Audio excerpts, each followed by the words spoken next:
Councillor Norma Parish, and I'll be chairing the Planning Committee this morning. I'd like to welcome everyone to the first remote meeting of Planning Committee being held under the Local Authorities Coronavirus Meeting Wales Regulation 2020. There may be some glitches in this meeting.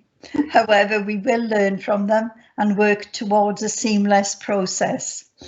Amen. It is not practical for this meeting to be broadcast live. However, a recording of this meeting will be made available as soon as possible after the meeting has concluded. Please can members use the chat bar to indicate when they want to speak, and remember to keep your microphone muted when you are not talking. Can I also please ask all members and officers to state their name before speaking? Right, we'll move on to the agenda now. Agenda item 1, attendance and apologies. Rachel, do we have any apologies? I've received apologies from Councillor Stephen Evans. Thank you. Thank you, Rachel. Agenda item 2, declarations of interest. Chris, could you please ask members in alphabetical order to state whether they have any interests to declare? Thank you, Chair. Yeah, I'll go through the list alphabetically, starting with Councillor Stuart Ashley. I didn't make a note here. Answer's no for once. Councillor Ashley, can I remind you that you're a member of the Cwmbran Community Council who've been consulted on agenda item 9? Have we? Oh, have we? Yeah. So you might want to declare a personal non-prejudice. Oh, yeah, sorry, I missed that one. Sorry about that. Yes. That's the one I did miss. Sorry about that. So Thank Chris, you, sorry, Polly. So Chris, I think Councillor Ashley wishes to declare a personal non-prejudicial interest in agenda item 9 as a member of Cwmbran Community Council. Is that the case, Councillor Ashley? Yes, please. Thank you, Polly. Next, Councillor Hugh Bevan.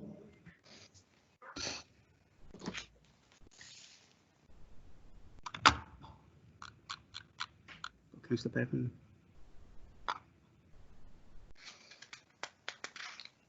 Councillor Bevan. Okay, I can see Councillor Bevan in the meeting, so I'll come back to him at the end. Next, Councillor Ron Burnett. Thank you, Chris. Yeah, plan application 18/P/0560/FUL is the erection the food store at Schofields. I have a prejudicial interest as a family member has a business nearby. Okay. Thank you, Councillor Burnett. Next, Councillor Len Constance. No interest whatsoever. Thank you. Next, Councillor Crick. I have a personal interest as a member of the Cross Caerleog and Lanner Avon Community Council in the one on cross the planning application. It's number 9. No, it's not number 9. Sorry, it's the former County Hall site at number 7. I also have a personal and prejudicial interest because I'm a board member for Bronavon, who have had an interest in affordable housing on the site. Okay, thank you, Councillor Crick. Councillor Stephen Evans, he sent apologies. Councillor John Horler. No interest to declare. Okay, Councillor Gaynor James. I need to declare personal non-prejudicial items 5, 6, 8 and 10 as member of Pontypool Community Council. Thank you, Councillor Gwyn Jenkins. Morning, Chris. No interest in any of that. Okay, Councillor Faye Jones. I have a personal non-prejudicial interest in Article 9. Thank you. Thank you, Councillor Janet Jones. No interest at all, Chris. Thank you, Councillor Jason O'Connell. No interest to declare. Thank you, Councillor Norma Parish. Thank you, Chris. I would like to declare personal interest in agenda items 5, 6, 8 and 10 as a member of Pontypool Community Council who have been consulted on these applications. Thank you, Councillor Parish. Next, we've got Councillor Louise Shepherd. I don't think she's in the meeting at the moment. No. Okay, so we'll go back to Councillor Hugh Bevan if he's been able to come back.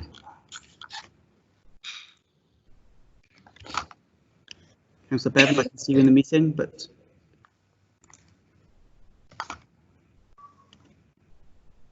no. Okay, I think that's it now. That's it for now, Chair. Thank you, Chris. I don't need to bring you in, Polly. You're satisfied with the declarations? Yes, Councillor Parish, I am. Just to confirm that as far as I'm aware, Councillor Bevan has no interest to declare in any of the agenda items. Thank you. Right, we'll move to agenda item 3, minutes of the Planning Committee meeting from the 25th of February. Chris, could you please ask members in alphabetical order to state whether they agree that the minutes are a true and accurate record of the meeting? Over to you, Chris. Of course, thank you, Chair. Okay, Councillor Stuart Ashley. Move. If you come back in. Can you hear me? Yep. Yes. Yeah, I just said agreed. Okay, thank you. Councillor Ron Burnett. Oh, sorry about that. It's come back on.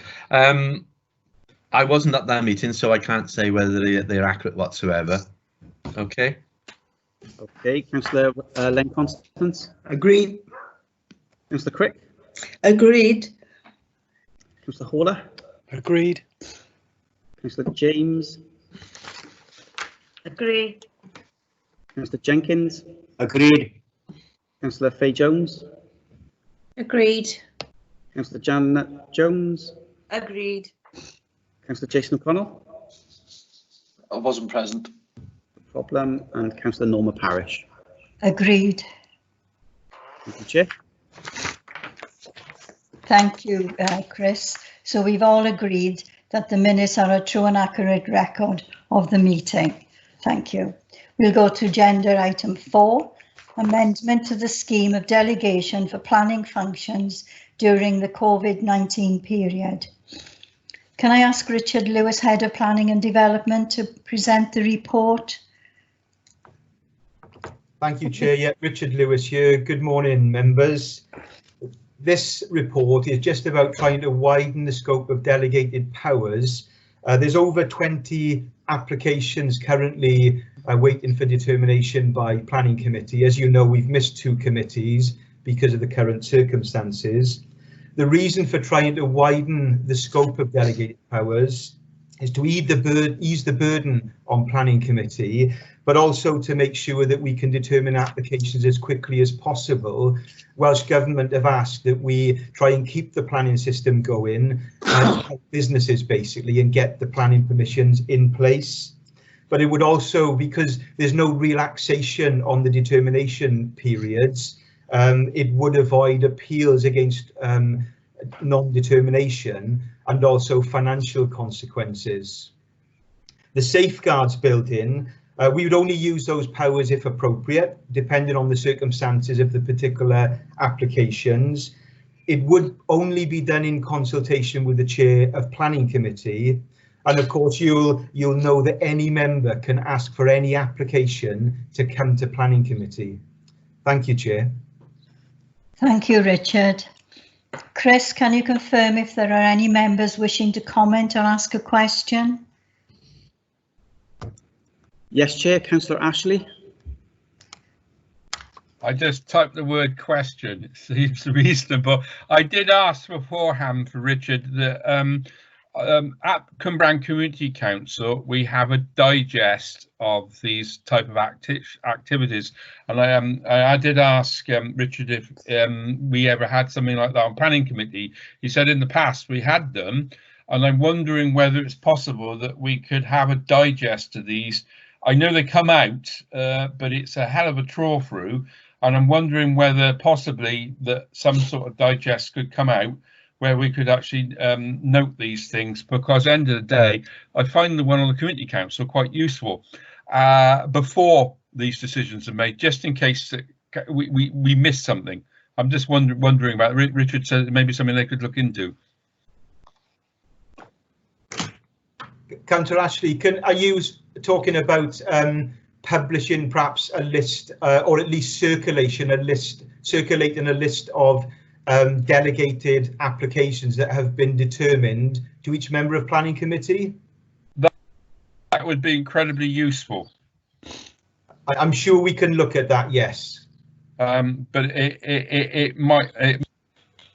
it might be more useful if it was done before you made the decisions, so we're alerted to it, because as I said to you when we had our discussion, it sometimes, with in the best will in the world, I get people come to me, you didn't notice that, or sometimes trawling through all the stuff, paperwork that we've got, bearing in mind the current circumstances, it's quite difficult sometimes to catch these. Can I perhaps propose that any application that would normally come to Planning Committee that we deal with under delegated powers as a result of if this report goes through, that we just gonna kill this. Okay. Can I suggest, sorry, that any applications that we consider under delegated powers that would ordinarily have gone to Planning Committee, that we circulate that list either to the local member to tell him or her that we are intending to deal with something under delegated, or to all committee members. It's up to members really how they want us to play that. Sound very reasonable. It's just that, you know, what we, you know, the sort of thing that might be not controversial to you is possibility it might be to members. It's just, it makes sure we don't miss anything. Yeah, I would say that obviously members are consulted anyway on all applications, but I think that we can probably find a way of circulating the ones that we are about to determine that would ordinarily have come to Planning Committee prior to us making that decision. I think that sounds very reasonable. I mean, I've had a couple in the ward that the usual suspects, you know, people would find quite tempting. I'm going to kill this damn phone. Sorry about that. No, they're ones that would in the normal course of events I would have done something about. Yeah. No, I don't know what other members think, but to me that sounds very reasonable. Chris, are there any more members wishing to ask questions? Yes, Chair, Councillor O'Connell has indicated. Right. Councillor. Yeah, thank you for that. I just want to agree with what Stuart said, really, and request that we get maybe a summary of the applications that are being planned, sent to the Planning Committee members as opposed to individual ward members, or as well as individual ward members. I think that's an appropriate way of dealing with it. So, commend what Stuart said. Right. Gwyn, did you indicate you wanted to speak? Yes, please. Okay, you can come in now. Right. If we accept these applications before they come up before the decision, what if we say, what if we wanted to go to the committee? Will we be bypassed, or will it be our decision? Richard? Councillor Jenkins, yeah, if you, as I said earlier, if any member wants any application to come to committee, that's their right to do that. So, yeah, you can call in any application that you want to committee. Lovely, thank you. Right. Are there any more questions, Chris? Anybody else indicated? Yes, Chair, Councillor Bevan has indicated. All right. Councillor Bevan. Yes, thank you, Chair. I also had similar concerns with that as well, and we were told in the meeting notes that we could raise questions in advance of the meeting, and I'd like to thank Richard very much for his responses he came back to me on. I also felt the same as the points raised by the other councillors, in that in the notes it seemed to say that indicate that it would be there would be consultation with yourself as chair, and then decisions could be taken, but members would have the opportunity to bring items before committee. But again, the point that Stuart made is how would we be made aware of these in advance, so we would know whether to ask that they could be brought before the planning committee or not. And on a second point, just to get further clarification, which Richard kindly confirmed, that these delegated powers would be temporary in nature and would only be in existence for as long as we had to continue to work remotely via the video conferencing system. And after we could revert back to normal meetings, then normal procedures would apply. But obviously, I'm happy to support the officer's recommendation on this, given that there is the backlog of applications that need to be reviewed, and we have trust in our head of planning department. So I'm happy to support the proposal, but I just, again, the point that Councillor Ashley made in terms of how we could be, members could be made aware in advance. Thank you.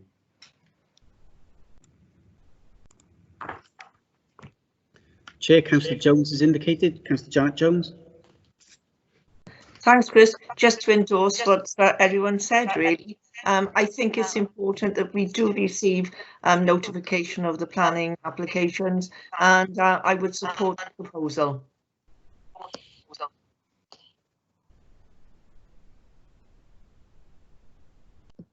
Okay.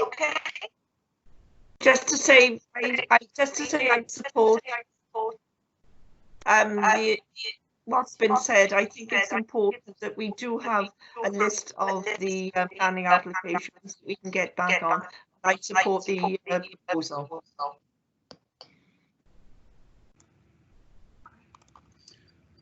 Okay, thank you, Councillor Jones. Councillor Crick. Thank you. Yes, I endorse what other people have said. My concern. Sorry, I'm talking over someone. My concern is that there's a list of 20 that Richard is talking about, and obviously you wouldn't normally have that within.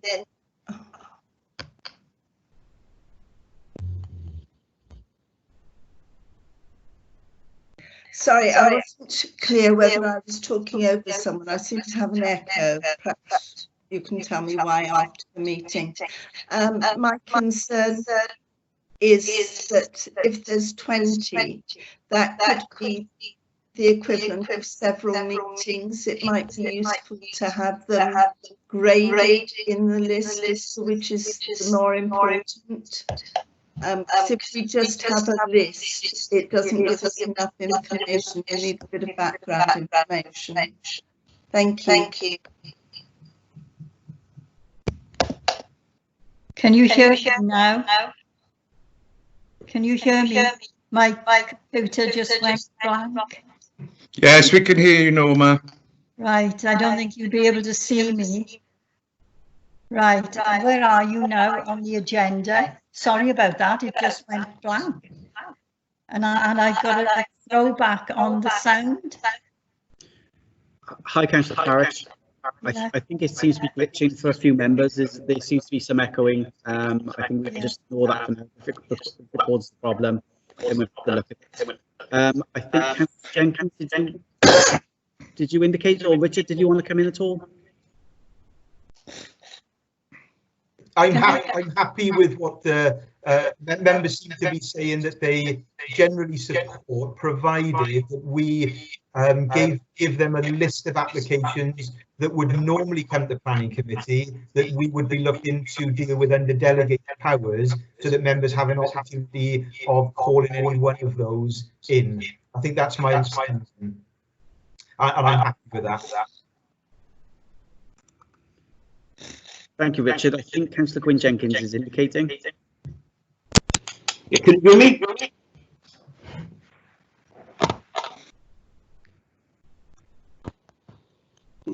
I can't unmute my microphone. I can hear you. You can? Yes. Yeah, everything is coming through echoey. Everybody talking, it's like an echo. Yeah.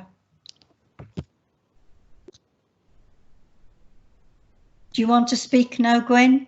Yeah, can you hear me? Yes. Yeah, everything is coming through on you with an echo on it. Yes, the same with me, but just go on and talk. I think we can manage. Oh, right. Well, I'm just going to say I couldn't understand the word you were saying, so crack on as long as I can got a gist of it. Have you got a question, Gwyn? No, I'm just going to say everything is coming back echoing, but now you're crystal clear now. Right, Chris, are there any more questions? I don't believe there are, Chair. I can't see any in the chat. Right. I can't see any. Thank you. Could a member move a proposal, please? Move. Seconder? Yeah, seconded. Thank you. Are we all agreed to support the yes, the report? It's all agreed. Yes. Right. I think we have to go through a vote. I think Chris is going to have to go through it again, please, in alphabetical order. I think way around that. To be sure that everyone agrees. Yes, thank you, Chair. So we'll start with Councillor Ashley. Agreed. Councillor Bevan. Agreed. Councillor Burnett. Agreed. Councillor Constance. Councillor Constance.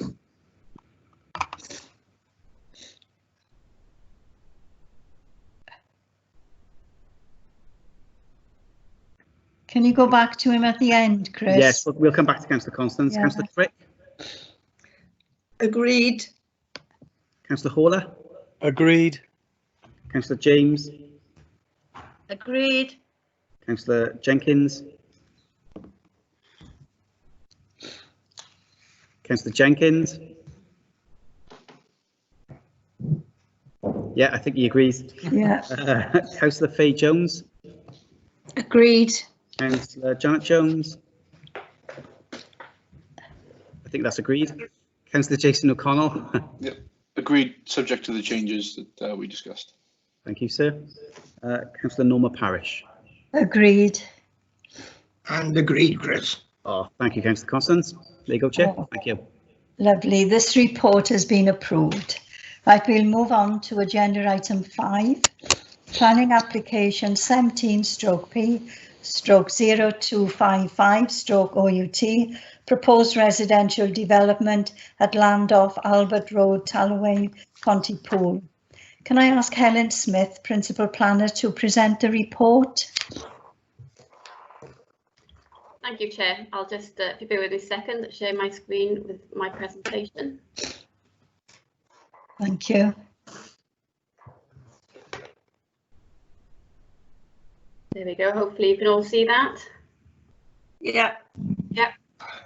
Okay, thank you, Chair. Yes, this planning application we're considering today is an outline planning application for land at Albert Road in Tallowine.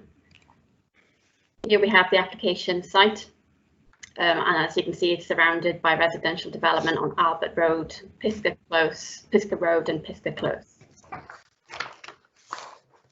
Here we have the aerial photograph showing the site. The site at present consists of an area of land here which is used for commercial purposes. Currently in poor condition. And then the remainder of the site is some grazing land with some steep banking around. The application, as I said, is in outline only. However, we have received this. Indicative site layout. The application was originally for 38 dwellings, but following negotiations and discussions which have taken quite some time, the applicants have reduced the number down to 23 dwellings. So here we have the existing access onto Albert Road and New Road, and this is proposed to be upgraded and highway improvements which include increasing visibility displays and central reservations at these points. The access road will lead into the site to the 23 dwellings, which will be a mix of 2 and 3 bedroom dwellings with one bedroom flat.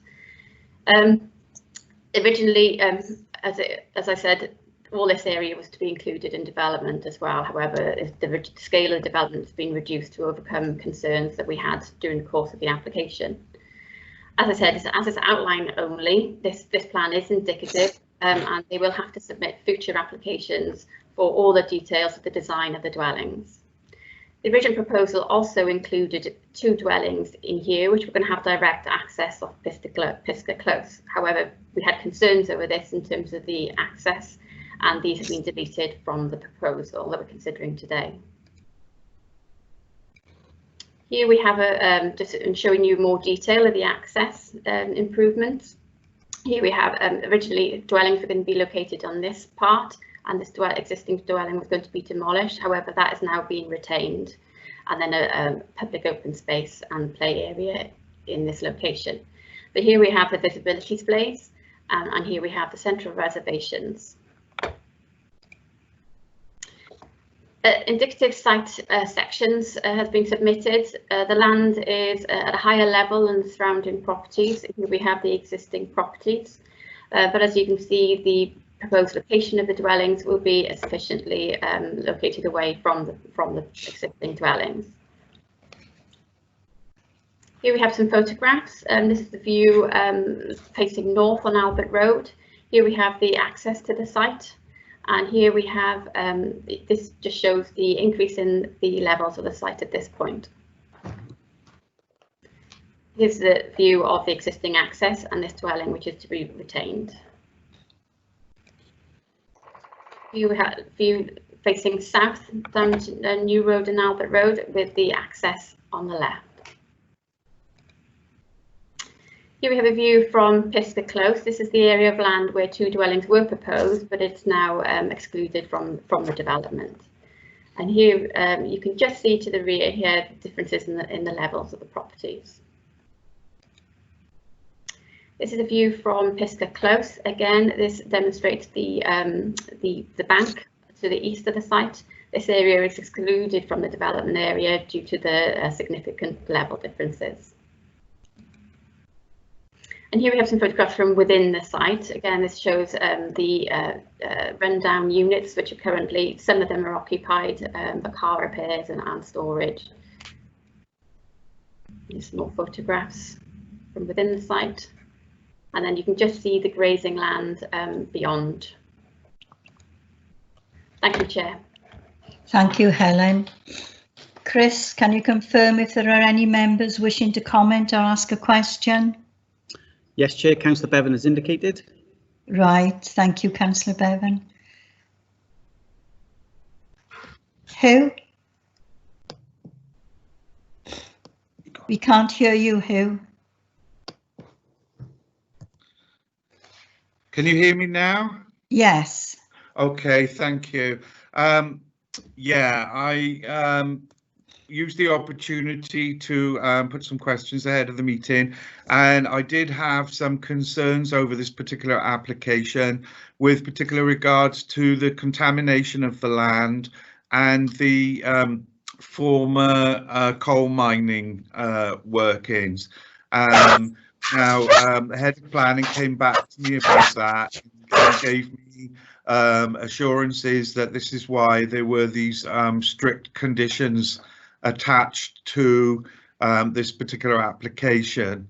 So with that in mind, I am happy to support the application, but I think there obviously needs to be very strict adherence and strict monitoring of all the conditions that attach to this particular application, given the nature of this particular site.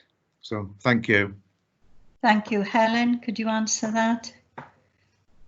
Yes, thank you, Chair. Yes, as I mentioned in the report, the application was included a ground investigation report, an initial one. This identified certain contaminants on the site and recommended further investigations. There is a condition attached requiring these further investigations to be submitted for approval, and also for a remediation strategy to be implemented and validated. In terms of the Coal Authority, we have been in consultation with the Coal Authority. There are significant coal features and mining features on the site. An initial investigation has highlighted these main areas, but a further investigation is also required. And the eventual site layout, which will be subject to future reserve matters approval, will have to take these into account, and the mediation strategy will have to deal with these as well to make sure that the site is safe, stable and uncontaminated. Thank you, Chair. Thank you, Helen. Chris, are there any other questions? Yes, Chair. A question from Councillor Janet Jones, then Councillor Ron Burnett, and then Gwyn Jenkins. Thank you. Thanks. I've read the report and Richard answered some questions last week for me, but I'm concerned about the 7 dwellings that will still lie on the floodplain. I know that reading report had said it's minimal, but we didn't expect areas of the Ronser to get flooded with the rain we've had, and I'm afraid with continual climate change and more rainfall that these dwellings, 7 dwellings, are still at risk, and that is a really concern for me. Helen? Thank you, Chair. No, the amended scheme took the dwellings out of the flood zone. Would you like me to show you the plan again? Yes, please. Bear with me a second. Okay, let's go back. I can show you that. Oh. I'm fairly familiar with the site, Helen. It's okay. If I could show you this site layout here, and I can show you, probably it's difficult for you to see actually, but the flood zone comes up here, so it's only the access road and the play areas that are now within the flood zone. Originally, you are right, there were dwellings in the flood zone areas, and this is why they've reduced the number of dwellings down from 38 to 23 to take them out of that. Out of the flood zone. So our drainage officer and NRW have satisfied with the flooding on the site, given that the dwellings are now taken out of that area. Thank you, Chair. Okay. Thanks, Helen. Did you say Ronnie Burnett? Next question, Chris? Yes, Councillor Burnett next. Right. Thank you, Chair. Yes, Helen, if you could go back to the site plan you just had up, and it's the access to the site. I'm just looking at it onto where New Road is and Albert Road. That's it there, yeah. When the access to it round to New Road on that sharp bend, I'm sure our traffic people have looked at it and it's more than got visibility display on it, but it just seems to me on that bend the traffic that comes around there is pretty fast. Is full visibility display there, is it? Helen? Maybe I can get Paul Wheeldon to answer this question. Could Paul Wheeldon come in, please? Thank you, Chair. Thank you, Helen. It is on the inside of a bend. It is an existing access that has served commercial development for many years. What we always try and ensure when we get access into development is that we try to limit the development, obviously, for the location of the access. We managed to negotiate this down from, I think it was 36 or 38 dwellings down to 23. So what we tried to achieve here, the visibility was pretty poor for serving our existing development. And what has happened now is that we've managed to secure the frontage of properties there to get better visibility displays. So even though it is on the inside of the bend, you can achieve the visibility that is necessary to enable you to pull in and out of there safely. Thank you, Chair. Thank you. Thank you, Paul. Is that okay, Ron? Yes, thank you, Chair. Yeah, as long as Paul's happy with it. But from a photograph, as you look at it, thinking sharp bend there, but as long as they've got all the stats on it, I'm happy with that. Okay, thanks, Chair. Okay. I think, Gwyn, you were next. Yeah, thank you, Chair. Can you hear me? Yes. Right, okay. Obviously, I'm well aware of the site. I did actually work in on this site, and I travel past it every time I go out of my house. The main concern is, but I've read through the report, is the mines there. I know for a fact there's mines there, but obviously nothing will go ahead until these are sorted. My main concern is that bend. Now, going through the report, they said there have been 2 accidents on there. Now, I know for a fact I had an accident on that bend where the car clipped me on the bend, which wasn't my fault, which is not in the report. There's a lot of near misses on there which never get reported. That corner is a very dangerous corner, and even by putting like you said, there's a lot of speeding on the road, which has got nothing to do with the fact that people are breaking the law. It's a very dangerous corner. The access and the entry into that site, I feel it should be moved down the road, say 50 yards. On the left hand side was a green pasture that I honestly, me and Janet went there the other day because obviously I knew the site and we had a look at it, and we was both of the understanding that that corner is very, very dangerous. Now, when I used to work in there, you come out from there and 9 times out of 10 you take a chance, you just put your foot down and go, because even though without extra vision going up the road, the speed of the cars coming down there into that bend, I think somebody really needs to look at it. I know the mining will be sorted out, and I know the asbestos thing will be sorted out before it's on there, but I think the main concern is, like, people south of the borough, it's an area that I use regular, and to me it's a very, very dangerous corner. And for people, the amount of traffic is going to come in out of there.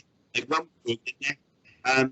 Very, say 2 or 3 times a day, in and out, but no, when you get cars coming in and out of there, if they've got all them people, like people said, it could be 1 car, 2 car, family, sometimes 3 cars, family.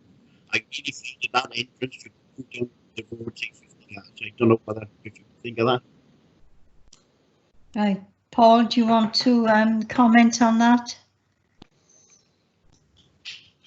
Yeah, thank you, Chair. Just one point. I can understand what Councillor Jenkins is saying.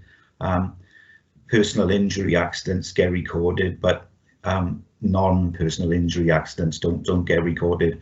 I got a record of 1 personal injury record there back from 31st of January 2018. It was a moped rider came off on the bend, but there isn't a significant personal injury accident record there. But I can understand what Councillor Jenkins is saying, that you do get non-personal injury accidents, but they don't get recorded. I was quite happy, to be honest, that the visibility displays at this place will be significantly improved over and above what they are currently. So all in all, we didn't oppose this application from a highway standpoint. Thank you, Chair. Thank you, Paul. You want to come back in, Gwyn? Yes, please. I had a personal injury because me and my passenger both ended up in hospital, yet it's not on this report, and it was reported to the police as well. So obviously something had gone wrong somewhere, because this only happened about 3 or 4 years ago, and before I became on the council, and they did end up in hospital, and my passenger ended up in hospital. So obviously something is not in this report which doesn't say the accident I was in. But I still feel, I know Paul is happy with the corner there, I still feel that there needs to be something done to the corner, and I think if other councillors have a look at it, I think they would be of the same opinion. Right. Do you want to comment again, Paul, or are you satisfied with the answer you gave? No, there's nothing I could add to that. Thank you, Chair. Right. Veronica, you want to come in? Thank you, Chair. Going back to what Gwyn was saying just now, I wondered if we could have another look at the entrance again, Helen.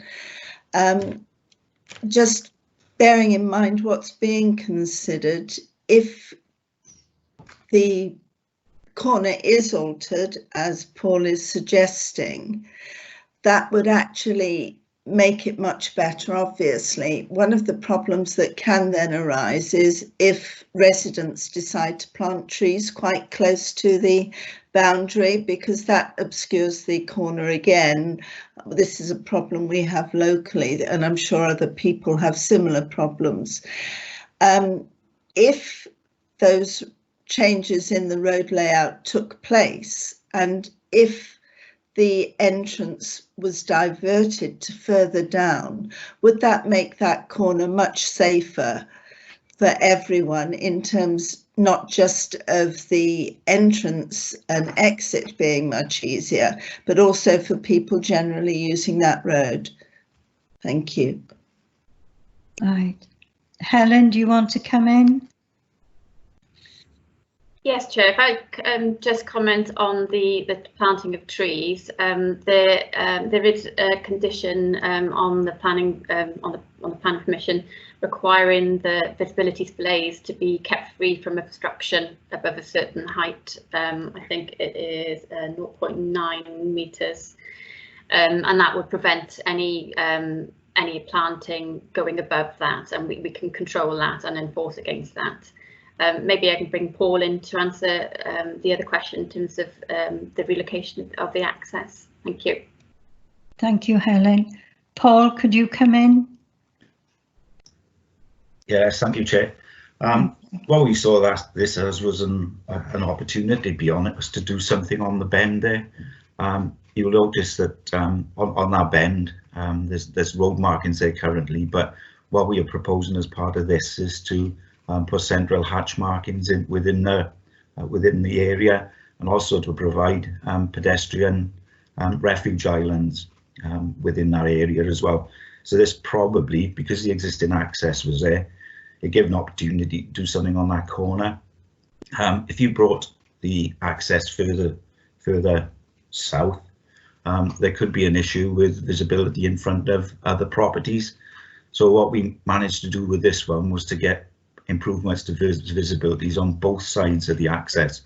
So there were opportunities with this to try and carry out some improvements there. Thank you, Chair. Thank you, Paul. Chris, are there any more people asking for questions? Yes, Chair. Councillor Hugh Bevan indicated, and then Councillor Janet Jones. Right. Hugh, would you like to come in now? Hugh, can you hear me? Yes, I can hear you, Norma. Can you hear me? Yes, if you'd like to ask your question. Yes, thank you, Chair, for permitting me to come back in. Just picking up on the point that Helen was making earlier about the reduced scale of the application, and the point that the other committee member made about the flooding aspect as well. What I wanted to get a sense of what the applicants how they felt about having the reduced scale of the development. Do they still feel that it's viable with a lower number of houses? And obviously, if there are concerns there about the flooding and a potential further scope, I wondered whether it would be possible to have a condition on the application to restrict any further development on the site, that it just had to be contained to the number of houses on the revised application. Right, Helen, would you like to come in? Thank you, Chair. The applicants, they've in consultation and negotiation with us over a number of years, when we brought up a lot of issues, this was their response to the issues that we raised by reducing the number of units. So we didn't require them to reduce the number of units. We told them what the issues were, and this was their proposal to try and address those issues. So it's the applicants that have proposed to reduce it down to 23. Now, they haven't come back to me stating that there's viability issues, and in fact they've agreed to enter into the Section 1 and 6 agreement for the recreation payments and the affordable housing. Whether that they'll come back to us in the future when they start redesigning and looking into the ground investigation and any remediation, we don't know, but that's something that we can do with, at that point. In terms of preventing future development on the remainder of the site, although this is an outline, the reserve matters application that will come forward in the future will have to generally comply with that indicative site layout that we have, showing the development of the houses outside of the flooding areas. And also, obviously, we've got control over that in terms of the future reserve matters application. We will still have to make sure that the detailed design is acceptable in terms of its layout, its siting, and its design of the properties. And we will ensure that these areas are not built on. And obviously, should they decide that in the future they want to try and apply for planning permission on the flood zone areas, we'll have to consider that at that time. But obviously, we will have future control over that by future planning applications. Thank you, Chair. Thank you, Helen. Chair, we've got Councillor Janet Jones next, and then Councillor Faye Jones. Right, Janet. Can you hear me, Janet? I Sorry, can't Chair, hear I was just you. trying to come back on Okay. this. Can you hear me now? Yeah, Councillor hear me now? Bevan's trying to come back in on it. Didn't Okay, you let have, him carry on, Norma.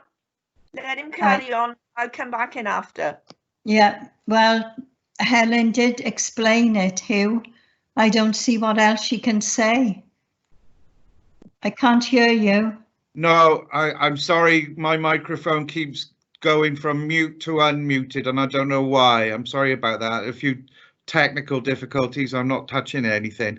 Thank you, Janet, for just letting me come back in. I just wanted to say to Helen, in response to her answer, yes, it was with regards to the potential area for flooding, because I know, in the past people have said, oh, the risk of flooding is like once in 100 years. And I think all of us councillors have seen this year, very recently, that these so-called once in 100-year events seem to be occurring more frequently. So that was why I wanted to pick up on the points about the possible prohibition of further development in that particular area that was impacted by the flood. So I thank Helen for her response on that point. Thank you, Chair, and I'll let Janet come in now. Right, thank you. Janet, would you like to ask your question? Yes, please, Chair. It's regarding the amount of traffic that's going to be on that road. It's a dangerous access, but also within a couple of yards from there is Tallywayne Rugby Club. And on a match day, that car park and our road is chock-a-block with vehicles. And obviously, with having a new development there, there's going to be greater vehicle access there, and that's going to be putting on more pressure on the residents and on the traffic conditions. So that is another source of concern as well. I don't know if Paul can come back in on that. Is there anything else he can give us? I know he's given me information about the accidents, but as I said, it's another source of concern, the greater issues on parking, especially in the rugby season with Tallywayne Rugby Club. Right, thank you, Janet. Paul, is there anything you can add to what you've already said? Paul Whelan, thank you, Chair. Councillor Jones. It's always the same in there with development. There's always a sort of a thought that it would add significantly more traffic to the existing highway network. What we got to judge, to be honest, is it significant? As Helen has said previously, this development had 38 houses. It was negotiated downward. It is only a limited development side. It's not what I would call a significant site. if you look at traffic impact assessments, we normally ask for impact assessments of 100 houses and over, and that's in line with government guidance as well, and that's simply because what they see is that such limited development does not significantly impact on the highway network. I don't think, to be honest, if you looked at the peak hour trips through this development, even in the peak hours, it would be fairly small considering what is already on the highway network. Notwithstanding that, I always understand that development does generate traffic. Thank you, Chair. Thanks, Paul. Thank you. Thank you. Faye, do you want to come in with your question? Yes, please. I just wanted to say it's good that we're putting the road markings there, but because the bend is so sharp, looking at the plans, would it be possible to put further traffic calming measures, such as small lumps in the road or signs or something, or, you know, asking people to slow right down as well? Extra measures might improve that safety aspect to the site entrance. Thank you. Thank you. Can you add anything else, Paul, to what you've already said? Yeah, I think that you know, there's always opportunity, councillor, to look at some additional signing in areas like this. An issue with road humps is always that you don't really like to put them near bends because they tend to be skew on the road surface. So yeah, we could. There isn't any reason why we couldn't negotiate some additional signing at that particular location. Thank you for that, Paul. Do you want to come in, Faye, or are you satisfied with the answer? Yeah, thank you for that answer. Could traffic calming lumps be put even further away from the bend? Because then people might not build up speed in time to go around that bend, and that might mitigate it to some sense. Thank you. Do you want to add anything, Paul, or are you satisfied with what you said before? Yeah, I'm satisfied with what I said. Well, the only thing I would make members aware of is it's awful difficult to look at traffic calming in isolation. It needs to be looked at over a significantly wider area to have any effect. Thank you, Chair. Thank you, Paul. Are there any more questions? Gwyn, are you waving to ask a question? I can't hear you yet, Gwyn. I don't know whether the others can hear you. No. Have you put your mic back on?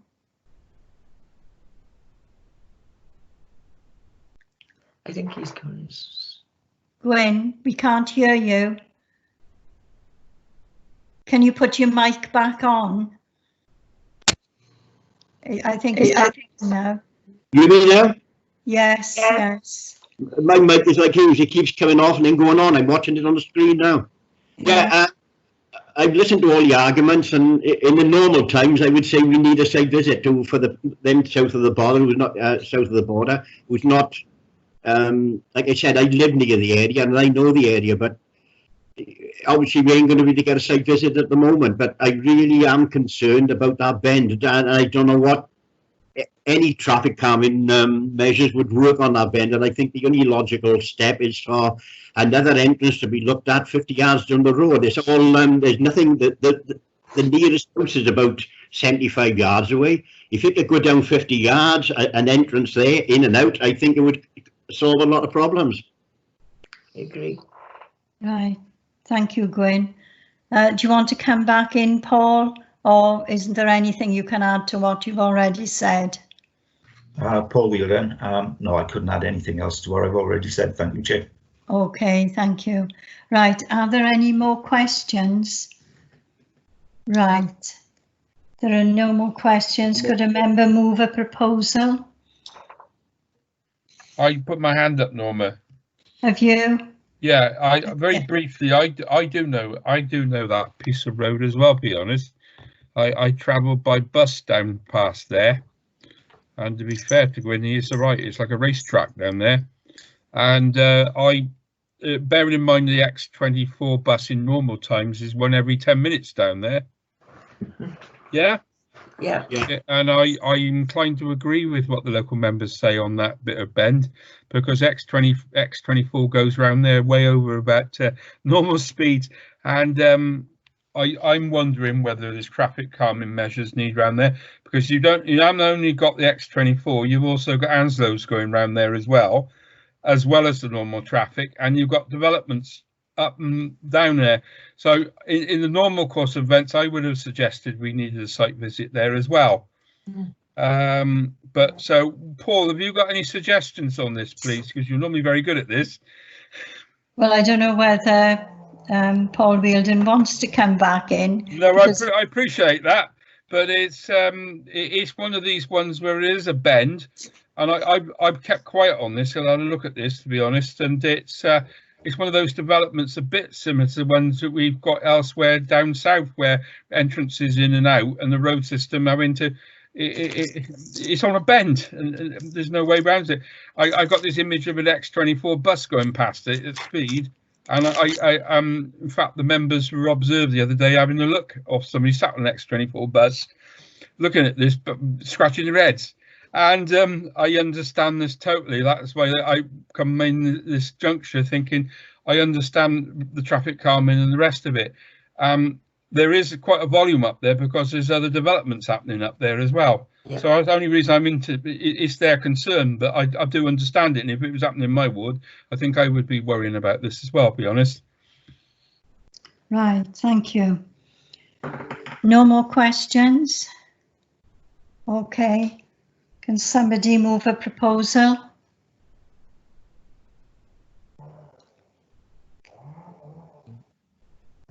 Somebody, please. Yeah, sorry, Chair, I'll move that proposal. You moving? Yeah. For approval? Approval, yeah. Is there a seconder?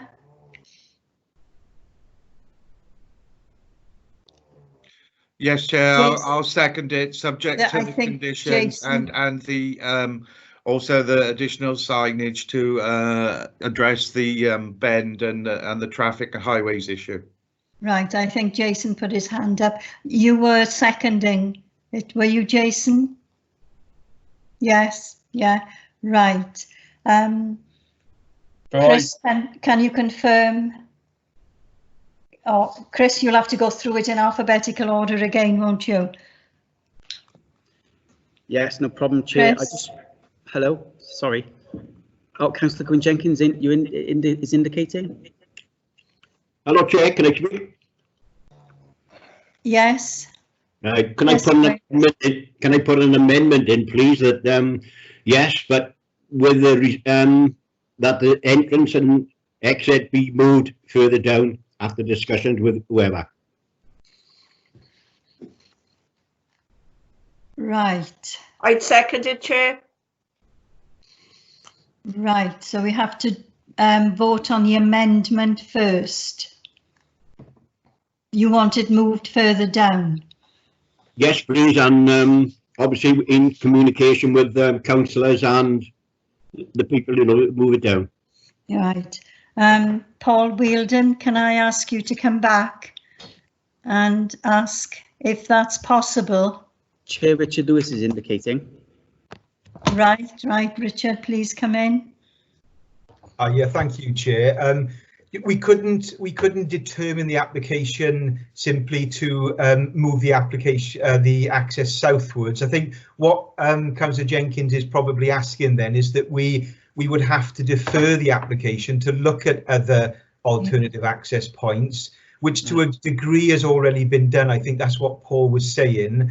But I think that if we do follow that course of action, if that's what members wanted, I don't think we'd have any alternative but to defer the application and bring it back to you once that's been looked at. Paul, I don't know whether you agree with that. I don't think that we could simply approve subject to the access being moved southwards. That's right. Thank you, Richard. Right. Sorry, Chair. Yes, Paul, please come back in. Yeah, Richard did ask me to comment on that. I have looked at the access at the further south at one stage many years ago, and it was discounted on visibility purposes. So it would be awful difficulty. What I've commented on as well is the application before you. and that is the only one I've commented on at this stage. Thank you, Chair. Thank you, Paul. So, Gwen, you've heard what the officers are recommending.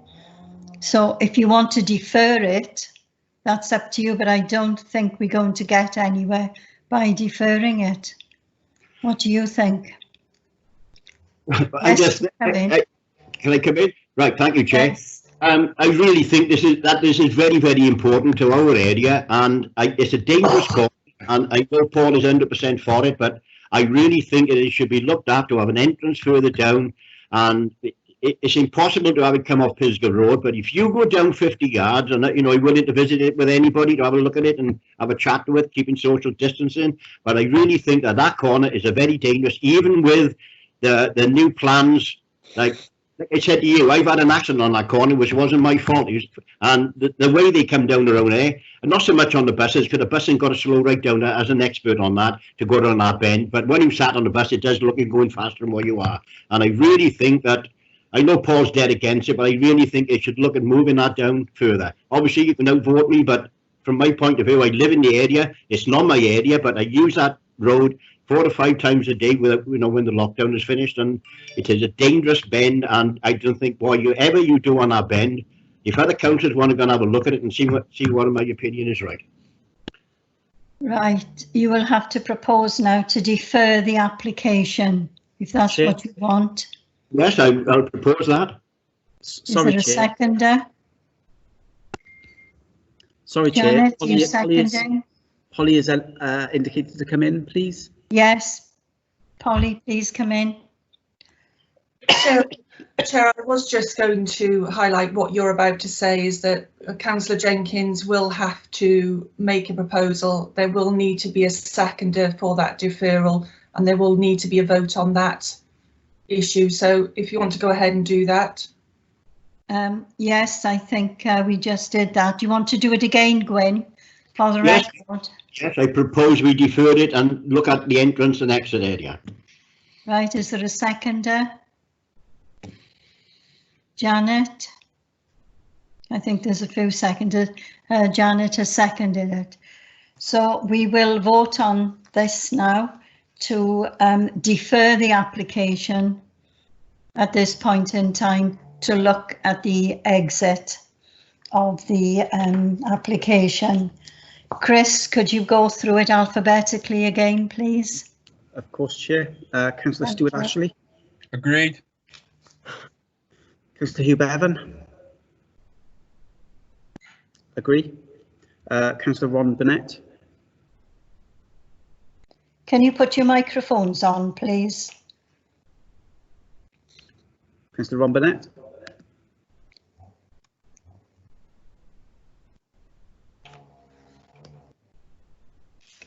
Ron, can you, your mic is right. Can you talk now, Ron? Oh, can you do it again?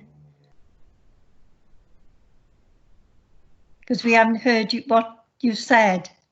Ron, can you put your mic on?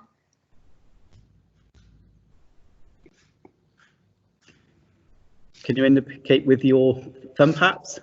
Right, Yeah. that's approval, Okay. I think. Approve. Councillor Len Constance. Defer. That's approved, yeah? Agree? That's approved. Yeah. Yeah. Councillor Crick.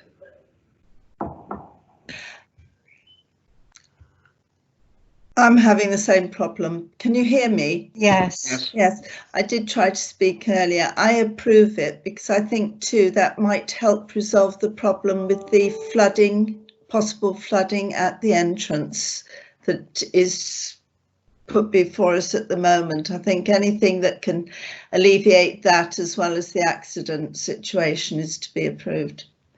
Right, thank you. Councillor John Haller. Agreed. Councillor Gaynor James. Agree. Councillor Gwen Jenkins. Agreed. Councillor Faye Jones. Agree. Councillor Janet Jones. Janet, can you put your mic on? Agree. Thank you. Thanks. Councillor Jason O'Connell. Do not agree. I think I would go with the expertise of the Transportation Department on this. Yeah. So that's a refuse, okay. Yeah, Councillor Parish. Yeah, I think I agree with Jason. Okay, Chair, so that's 2 against, majority 4. That's 10 for and 2 against. So this, the deferment has been approved.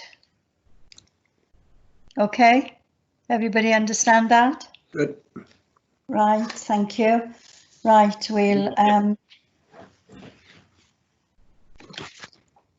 that was item 5, item 6.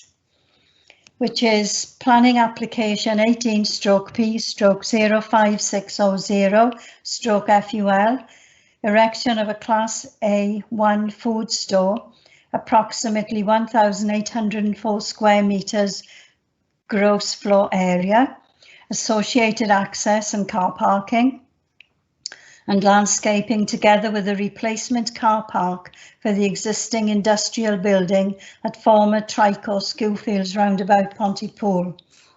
Can I ask Claire Hall, Senior Planner, to present the report, please? Before Claire presents the report, we just need to ensure that Councillor Burnett leaves the meeting because he has a personal and prejudicial interest in this item. Right. How does one do that? Just switch off? Perhaps Chris can help you with that. Yes. Yes, Councillor Burnett, if you just hang up on the meeting, then we'll invite you back in. So hang up is there, yeah. So then you can, how could you get back into me then? It'll be clear to you. It'll ring your computer. Right, thank you, Chris, for that. Right, Claire Hall. Good morning, Chair. Claire Good Hall, morning. Planner. Good morning, members. This is an application that's been before you previously. Just a short update to the report before I run through the presentation.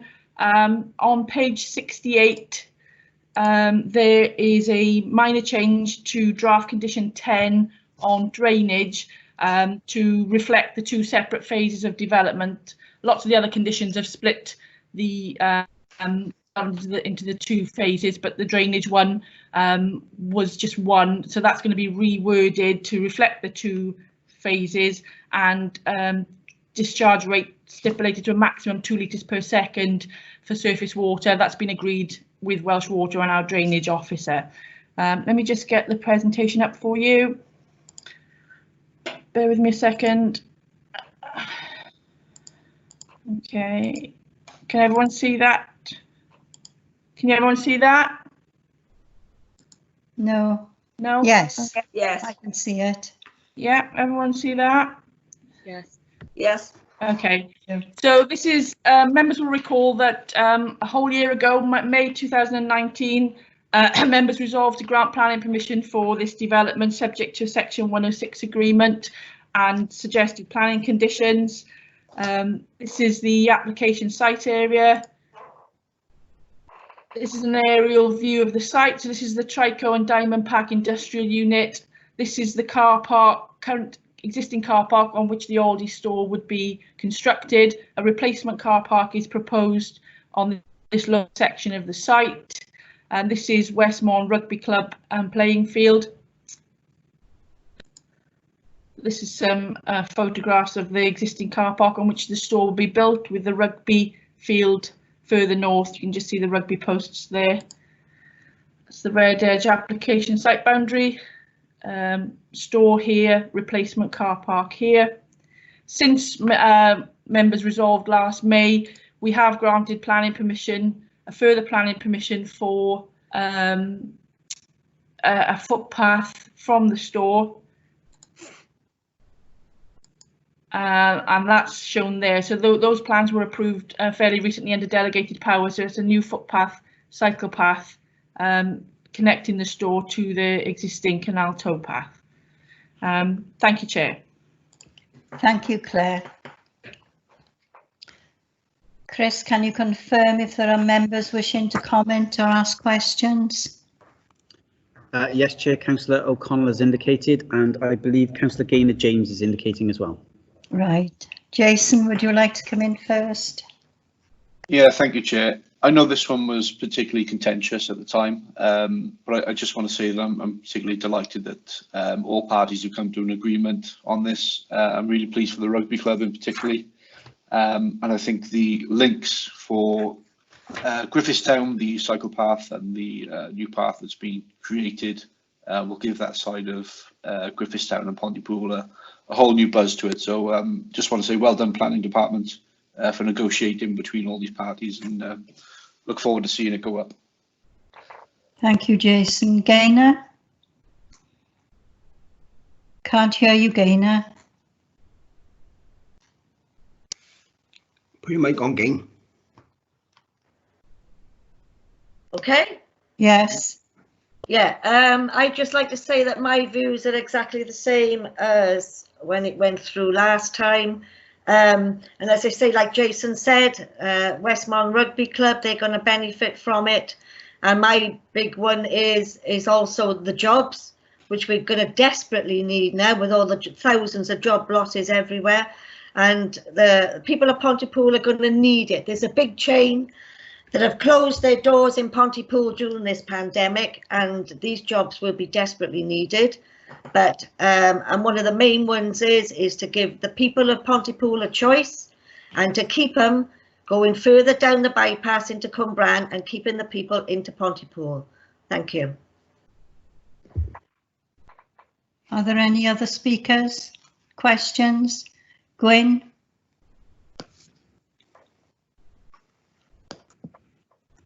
You can't hear you, Gwyn. Councillor Hugh Bevan has indicated, Chair. Perhaps you can come back to Councillor Gwyn Jenkins. Can we come back to you, Gwyn, when you can put your microphone on?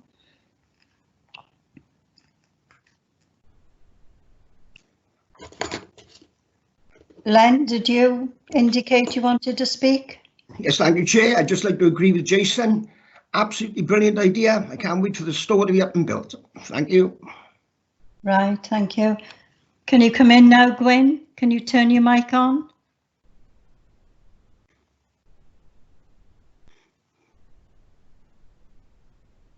Right, we'll go to Hugh Bevan.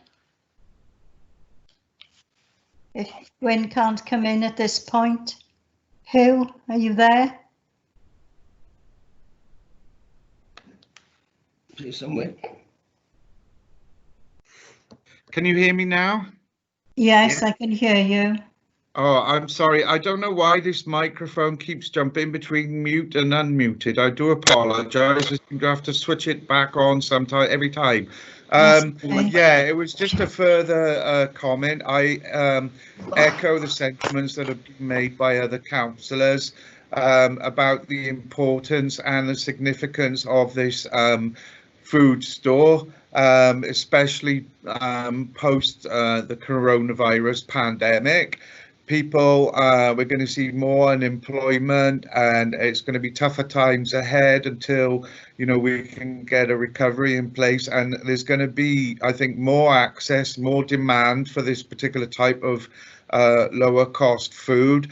And I'm glad, I echo the sentiments that planning have been able to negotiate a happy compromise between the rugby club and the superstore. So I fully support this application. I'm surprised in the way that the full original details have been brought back with a recommendation to refuse, as I thought that today, given that members had already approved this application last year, as you said, that we would only just be looking at the slight amendment thing for the 106 agreement. I wondered if there was any sort of commentary on that, but I'm happy to fully support this application. I'm very pleased that it's going ahead. Right, Gwyn, can you come in now? Can you hear me?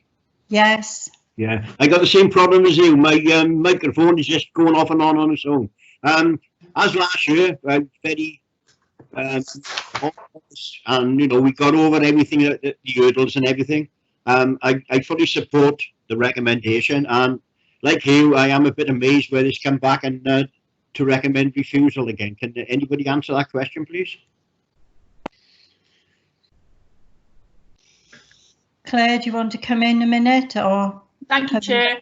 The recommendation is at the bottom of page 65, which is for members to consider the draft heads of terms for section 106 and the suggested conditions. The reason the report's been brought back is because the 106 agreement wasn't signed within the 6-month period that's required by the Council's adopted SPG. So there's not a recommendation for refusal before you.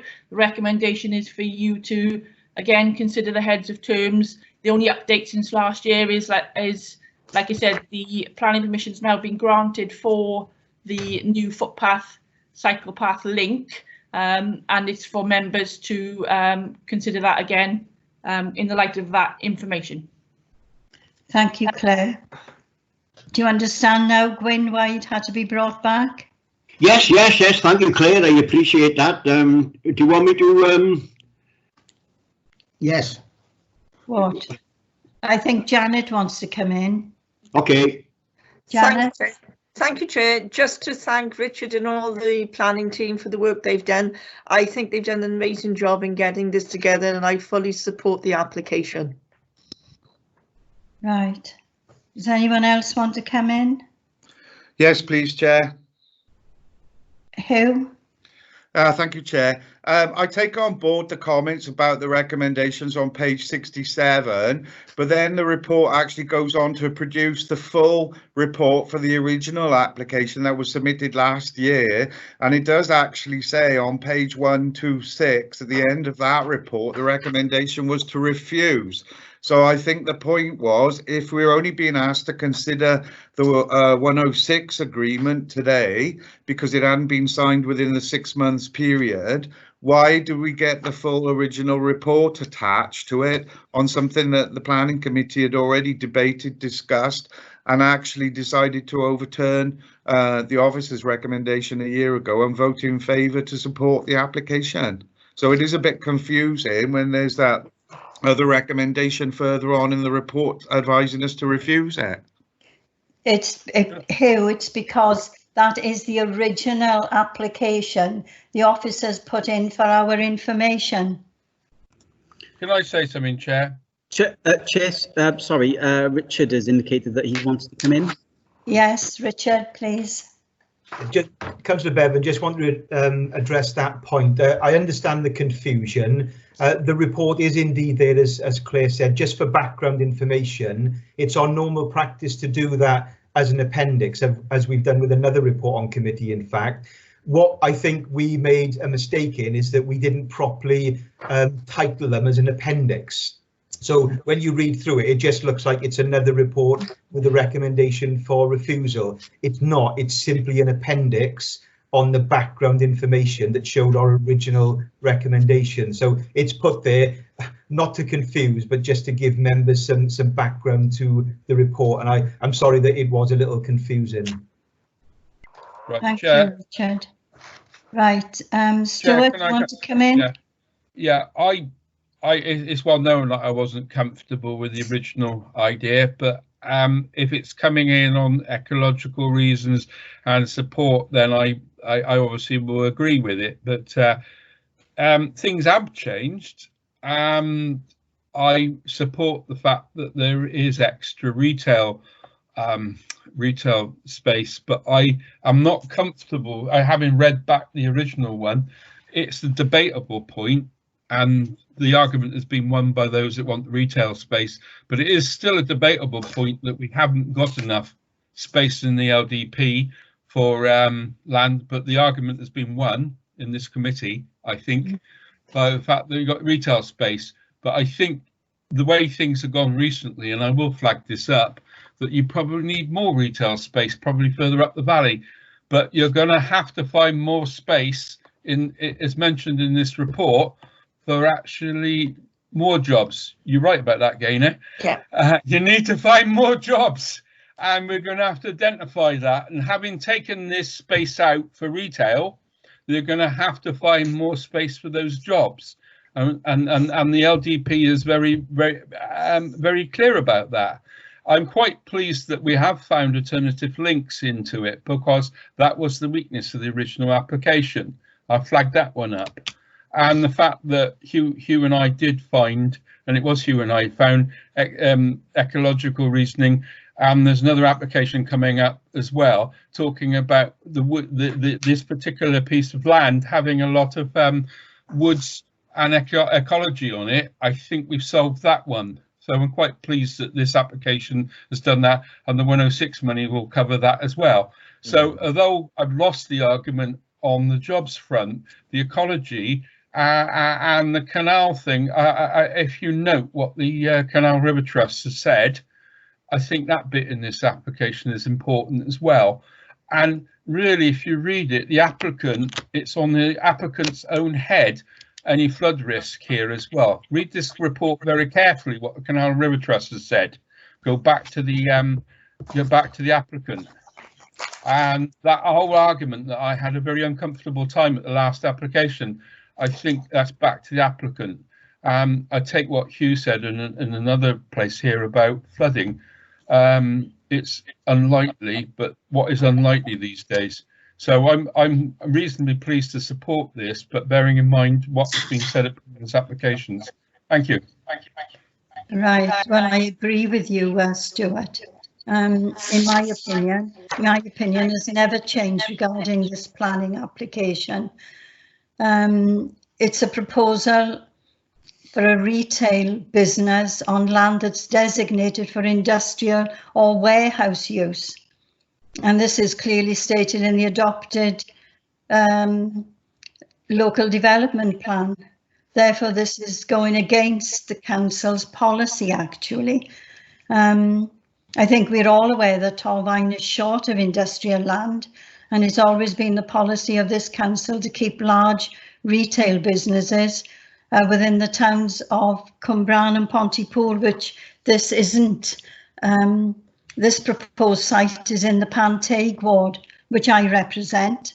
I have always had concerns of the impact that this retail development will have on the existing small shops in Sebastopol and Griffithstown, and I know that the small shopkeepers have the same concerns of losing their livelihoods, and it's well documented that the same concerns relate to the shops in Pontypool. Another concern. Chair, can I just come in on a point of order, please? A point of order. Yeah, what we're being asked to discuss and debate today by the planning officers is purely in regards to a section 106 arrangement and the planning application that's been included in the report as a report instead of an appendix is not really the subject for further debate and discussion today in this meeting, because it's already been determined by the planning committee last year. All we're being asked to vote on today is the 106 agreement, and I think Richard and Polly would confirm that. Yes, they probably will confirm it, but it is my ward, and I have people coming to me with great concerns they'll lose their business. I don't think this site is the best notwithstanding place. that, it's already been determined. I know it's been decided, but it's my ward and I have people coming to me with concerns. Right, if there are no more speakers, I will ask for a proposal. Gwen? Yeah, I'm happy to support it. No. Gwen, are you proposing? We can't hear you, Gwen. Your microphone's off again. I'll propose it. Right, is there a seconder?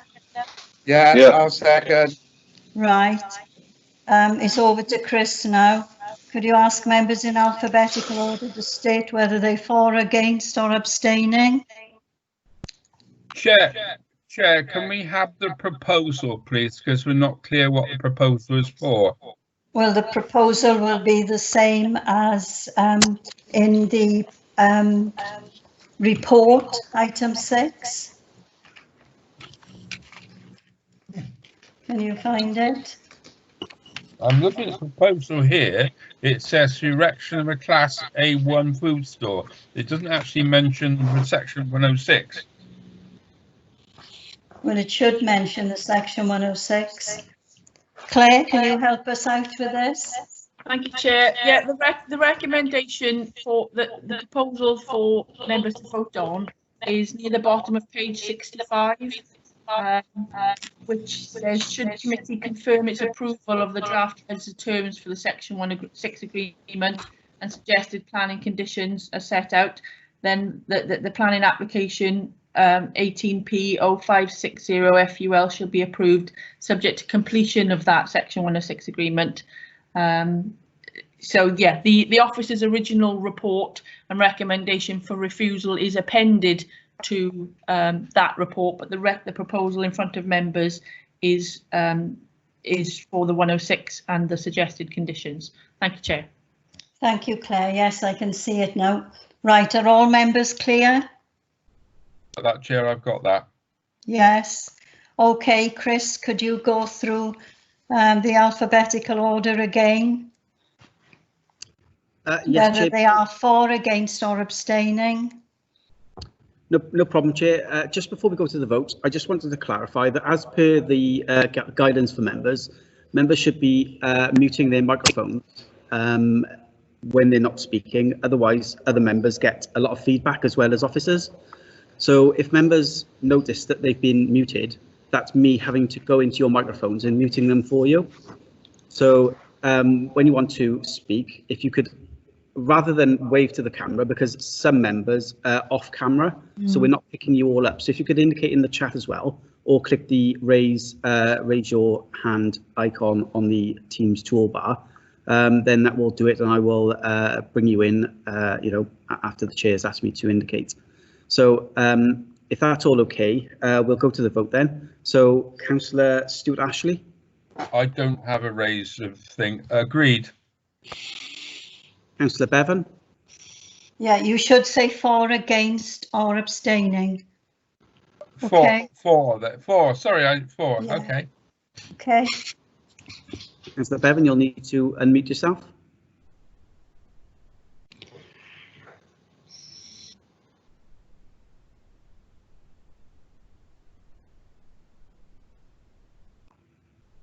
Okay, 4, thank you. Councillor Ron Burnett is not currently in the meeting. Councillor Lane Constance. 4. Or Councillor Veronica Crick. 4. Thank you. Councillor John Horler. 4. Councillor Gaynor James. 4. Thank you. Councillor Gwyn Jenkins. 4. Thank you. Councillor Faye Jones. 4. Councillor Janet Jones. Councillor Janet Jones. Yeah, thank you. Councillor Jason O'Connell. 4. Thank you, sir. And Councillor Norma Parish. Abstaining. Abstaining. That's 1, 2, 3, 4, 5, 6, 7, 9, 4, and 1 abstain. Thank you. Yes. So this planning application has been approved. Right, we'll go to agenda item 7, planning application 18/P/0798/FUL. Sorry, Chair, we're just going to invite Councillor Ron Burnett back into the meeting. Okay, I'll start again when he's back in. What page is it on? It's on page 137 of the agenda. Thank you. Is that many pages you today? Excuse me a minute, Chair. I've got to go somewhere. Okay. Councillor Crick, I believe you need to leave for this item, please.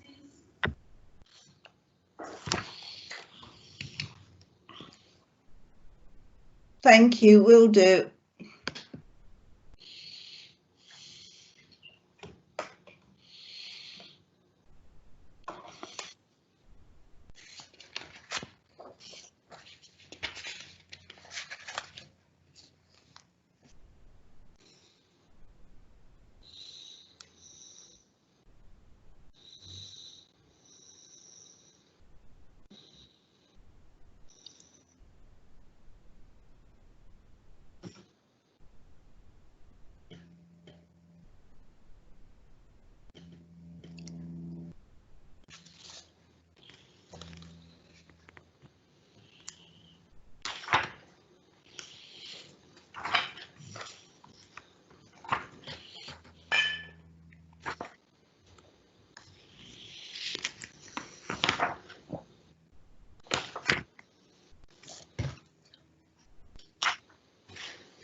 You're right there, Len.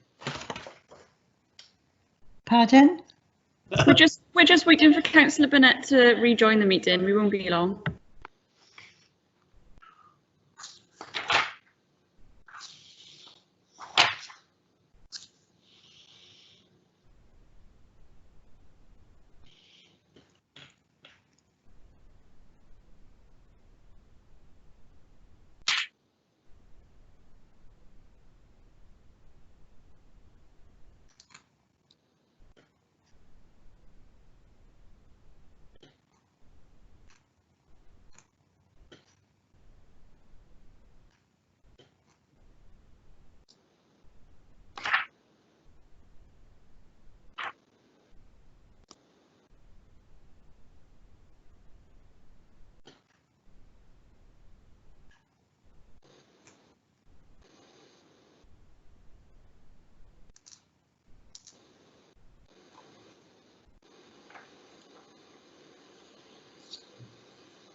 Are we okay to proceed now?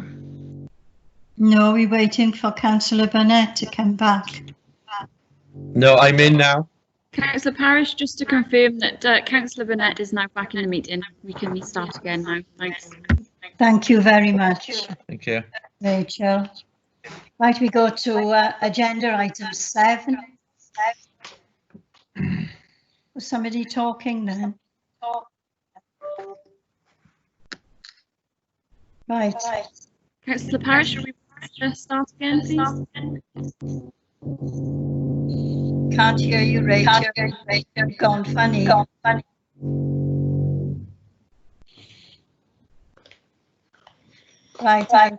I'll have another go. It's echoing. Can you understand it? Councillor Parish, are you there? Yes. Yeah, but oh no, it's better now. Right, we go to agenda item 7, planning application 18/P/0798/FUL. Construction of 143 dwellings with drainage, car parking, open space, landscaping, access to associated works at former County Hall, Crosscarliog, Cwm Bran. Can I ask Rebecca McAndrew, Principal Planner, to present the report? Thank you, Chair. Just bear with me a second while I call up the presentation. Thank you.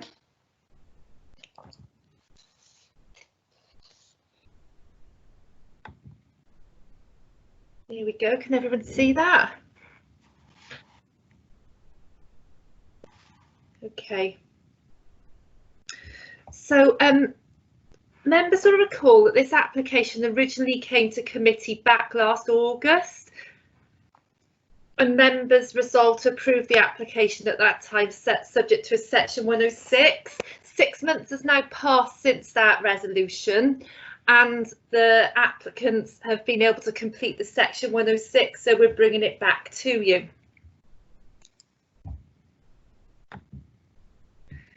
This is the layout. The application remains the same. It's for 143 dwellings. This is the same layout, same house type, same scheme. The recommendation remains for approval, but whereas previously we recommended it subject to a Section 106 agreement, we're now recommending its approval with a Grampian condition, which would prohibit the commencement of any development until a Section 106 was signed and completed for the site. This will enable us to issue a decision now. Thank you, Chair. Thank you, Rebecca. Chris, can you confirm if there are members wishing to comment or ask a question? Yes, Chair. Councillor Hugh Bevans indicated. Right. Who? Thank you, Chair. Can you hear me now? Yes. Okay, thank you very much, Chair, for permitting me to come back in. Yeah, it's I think we just on a point with these where we're being asked to consider changes to this 106 or additional conditions on applications that have already been determined. With these reports being, I know they're being brought back in for our information, but I just want to say that it did lead to some confusion because ahead of the meeting, I was asking the principal planner a lot of questions about the particular application and some particular concerns I had over it. And I don't know if it was me, but it wasn't completely clear that where there's a 106 arrangement and this, I don't think it was, the term was a Grampian condition, was it, in terms of expressly saying that the 106 had to be complied with prior for any development to happen.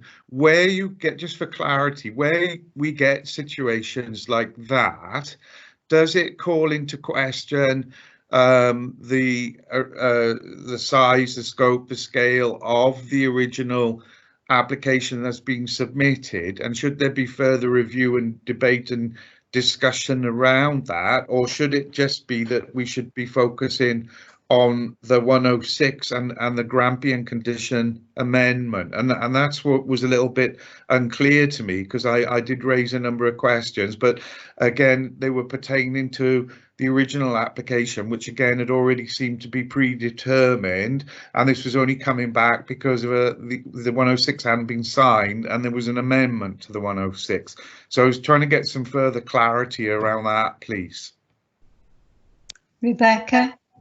Okay, thank you. Yes, you're correct that all the issues that you raised on Friday were fully assessed when the application was previously considered by committee, and we had the resolution then to approve subject to the Section 106 agreement. But now this is dealing with it in a slightly different way, because normally we can't issue a decision until the Section 106 agreement is completed, but the developer or the applicant is unable to complete the Section 106 agreement in this case. So we've taken legal advice, and in order to be able to issue a decision now, we can issue the decision, but we can put a condition on there to say that the Section 106 agreement has to be completed before development commence. That isn't the usual way of doing it. We've had legal advice to say that's a appropriate way to proceed in this case. Thank you. Thank you, Rebecca. Okay, thank you very much for clarifying that.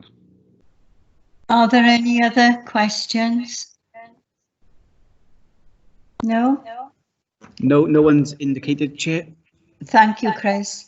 Could a member move a proposal, please? Move, please, Chair. Right, is there a seconder? Right, there's a seconder. Chris, could you please ask members in alphabetical order to state whether they are for, against, or are abstaining? Thank you, Chris. Yes, Chair. We'll start with Councillor Ashley. For. Councillor Bevan. For. Councillor Burnett. For. Councillor Constance. For. Councillor Crick has left the meeting.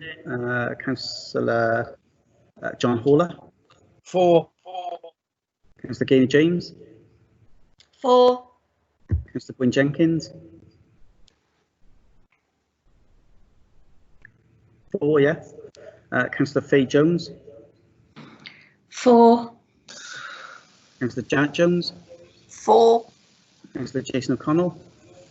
4. Councillor Norma Parish. 4. Thank you, Chair. That's unanimous. Yes, that's unanimous. So this application has been approved. Thank you. We move on to item agenda 8. Planning. Bring Councillor Quick back in, please. Oh yes, I forgot about Veronica. You wait a minute.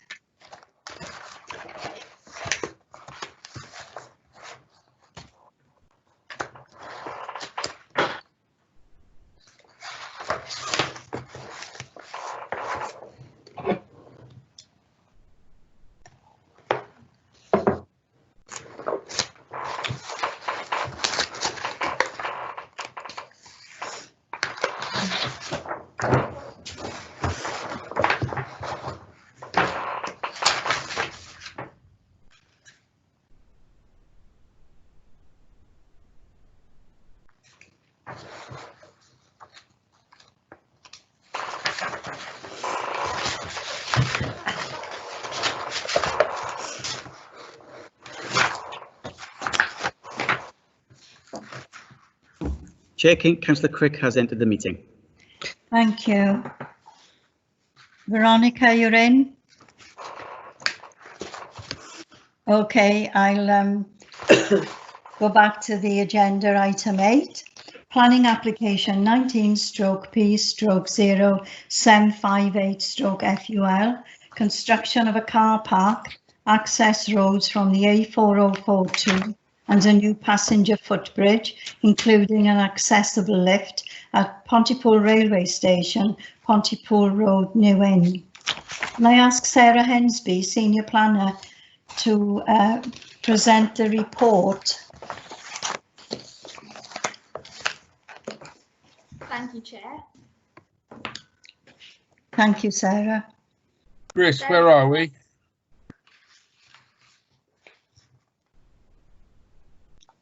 Can't see anything at the moment. Unfortunately, Sarah, we can't see the screen. Can't see Sarah. No, I've got nothing on my screen either.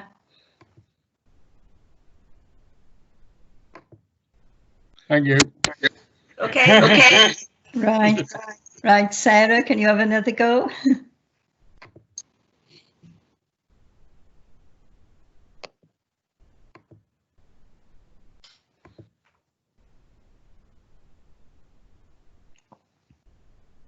Can you see the screen now? Yes, yes. Okay, so this is an application to improve facilities at Pontypool and New Inn Railway Station. The recommendation and conditions were not at the end of the report, but provided at the end of the agenda pack. Late consultation from Welsh Government Transport Section has been received, indicating that the issues with the sustainable urban drainage system can be dealt with via a Section 278 highway agreement, which is required anyway as connection to the slip road. So the condition won't be needed to incorporate it into the planning decision relating to the sustainable urban drainage system. There are two elements of the scheme, additional parking and a footbridge. The correction from the report, which said that there was 133 standard car parking spaces, there's actually going to be 131, and in addition 11 disabled spaces, 11 charging spaces, 5 drop-off spaces, and additional motorcycle and a cycle stand, which will all be located to the north of the train line. This is the actual layout of the scheme. The charging spaces, which are to be located in this section here, there are actually 11 of those. The spaces required as a minimum are 10% of the actual parking spaces. With that, they are actually 4 spaces short. The agent has indicated that additional spaces could be provided as passive spaces. This is where basically the infrastructure and equipment is provided to enable the installation and activation of charging spaces in the future as and when required. Planning Policy Wales does allow for the use of conditions to say that this can actually be provided as and when the spaces are required. Access to the parking area would be from a new slip road on the A4042 in this location. This is actually zoomed in on the actual previous plan that I've actually just shown you.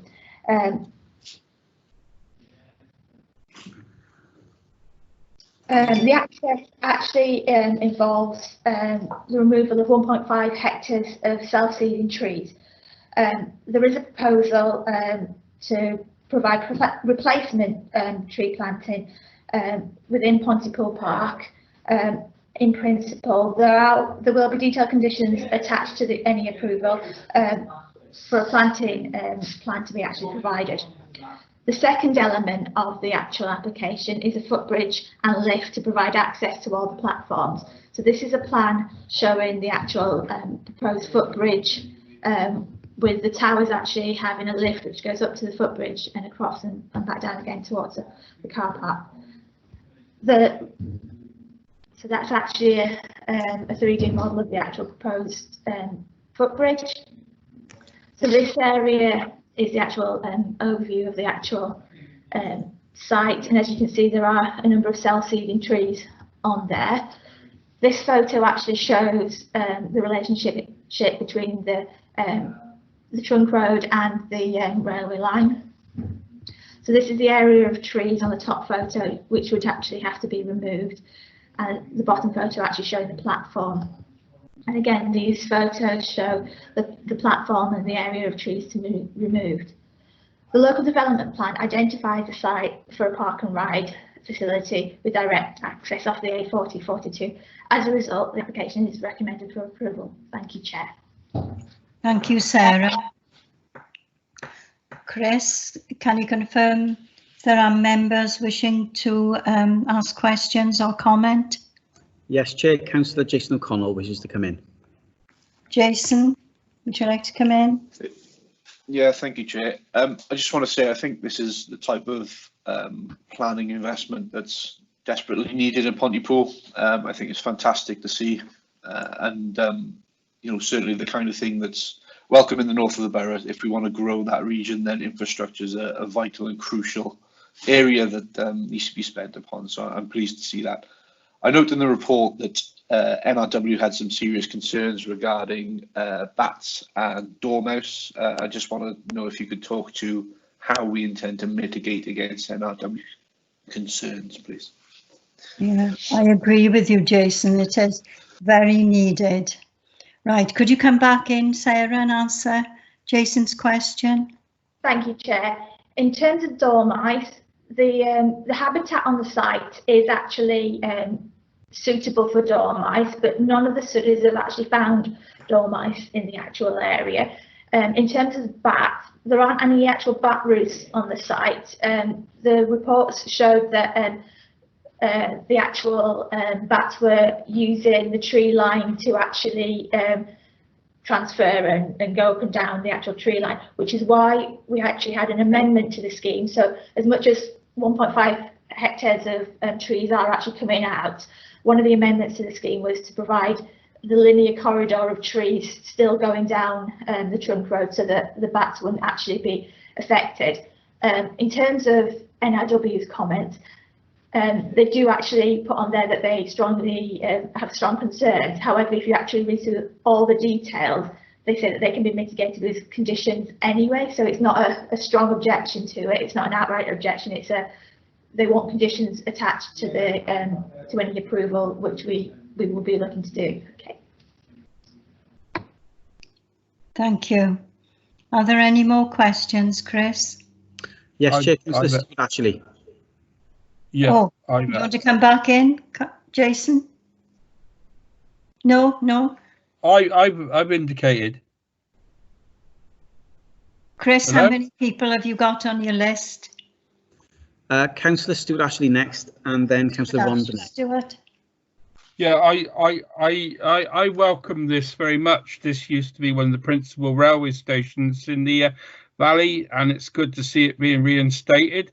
If you look in the railway magazine, you see the actual putting one of those lifts bridges in is about 3 million quid. They put them in a lot of places, and it's great to see Pontypool have an investment.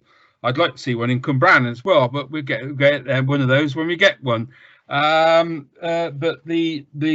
what I was going to say, make a couple of comments, because this also should lift up, because it will serve the new, when we get someone in my it should suit that as well, serve that as well, and it should serve the Brecon Beacons, because when I was on that authority, problem of getting people into the lower end of the beacons was always a problem. It says that in this report if you read it.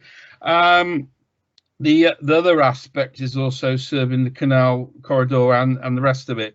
So hopefully this will work as a regional distribution, which is what it's meant to be. The question I do have about it is whether it will still serve, from a disability point of view, both the bus network and the road, because it's no good if it's just there for road, park and ride. It should serve both aspects of it, because getting into that station at the moment, as Pontypool councillors probably know, is quite difficult. That's why it's not being very well used at the moment, and it's only used infrequently, and that's why most people get out of Cwmbran. Love to see it used all the time if you put this amount of investment in. That's the use aspect of that station, because if you're spending this kind of money in it, they should be stopping there all the time. One question. The other is about you expect me to go onto the nature. I picked up the trees. Conversation I had with Steve Williams about this was about the taking the trees out. The trees is described as scrub. Now that scrub is also likely to have reptiles in it, which isn't particularly mentioned there, but we don't have all that many reptiles around the borough. There's some in my ward, Pontypool, there's some, and being old railway siding, there's possibility that it will have slow worms and snakes in there. I don't see anything mentioned there, but it's ideal territory for them. I did ask Steve about that. He said there's been no specific studies done, but that's the sort of place where we ought to have them. They're all on the protected list. Is there any possibility that we can find out? I don't want it to hold this application up, but that is old railway sidings are a good place to find them. That's number one question. The other was the business about trees. Now I note what the Pontypool guys say, and the conversation I had with Steve was about mitigation, and Hugh and I have been quite keen on this in the past on the planning committee. If we're going to replicate trees, it's about canopy size, not trees necessarily. Hugh and I would like the idea of, we had said in the past, haven't we, Hugh, about big, if we're going to have a tree out, we put two in. The principle we established, but one of the things I was saying, that if we've got canopy there, that we put canopy back, and if we put it in Pontypool Park, which I've now found out we own as a council, that we put it back in there, and then it's meaningful canopy. But one of the aspects of this is that we put the type of habitat that we got here back into Pontypool Park, which seems a reasonable proposition. Could you make sure that some of that is done, please? Because obviously scrubland doesn't sound impressive to ordinary people, but as habitat, and I talked about reptiles, and you've got dormice and various other things. It's no good just putting a load of trees back, because they don't mean anything. We've had that problem at South Sebastopol. Can you answer some of that? If otherwise, I can quite happy to have a conversation with you afterwards about that. Thank you. I don't know whether you can add anything, Sarah, to what you said. No, she probably knows what I'm talking about. I'm sure she does. I'm sure she does. That's fine, Councillor. Sarah Hensby speaking. The use of the actual railway station, as the report says, although there's not a requirement for more trains to be stopping at this station, it's designed as a catalyst to allow more trains to actually stop there. So obviously at the moment all the trains that stop at Cwmbran don't stop at Pontypool Newing, but obviously if more people are actually using that station, it is envisaged that they will start to actually stock at that station as well. In terms of the actual scrub, I think it's been described as scrub, but it's also self-seeding trees. So in terms of with that, the initial surveys that were done identified what further surveys were required. So Steve Williams at Council of Ecology is happy with the work that's actually been done in terms of the surveys that have actually been done on there. And like I say, surveys were done because the habitat was appropriate for dormice. However, none were actually found using the site. So in terms of actually additional surveys, I don't think it's necessary that actual further survey work is actually done in terms of ecology. However, if they do find anything on site, we can add a condition to say that they must stop immediately if they find any ecological habitat on site or anything there that would require to be removed or relocated. In terms of the actual trees, like I said, they are self-seeding trees. As much as they cover a wide area, they're not large trees. The proposal is to replace, so they cover an area of 1.5 hectares. The proposal is actually to replace with 1.5 hectares of self-seeding trees in Pontypool Park. The actual location isn't within the main arboretum area of Pontypool Park, so it's not going to be huge trees that are being put back in there. It's to the north of the park in an area that has limited ecological value at the moment. So the replacement trees would actually provide the habitat that's actually on site at the moment. That answers your question. Chair, could I just come back in again, if I may, please? If you're quick. Yeah, I did forget one other thing, by the way. Yeah, thank you. That's a very good answer. Thank you, Sarah. The one other aspect of this I forgot about, which was the business about the light sensitivity of the location. And I had that conversation with Steve as well, be honest.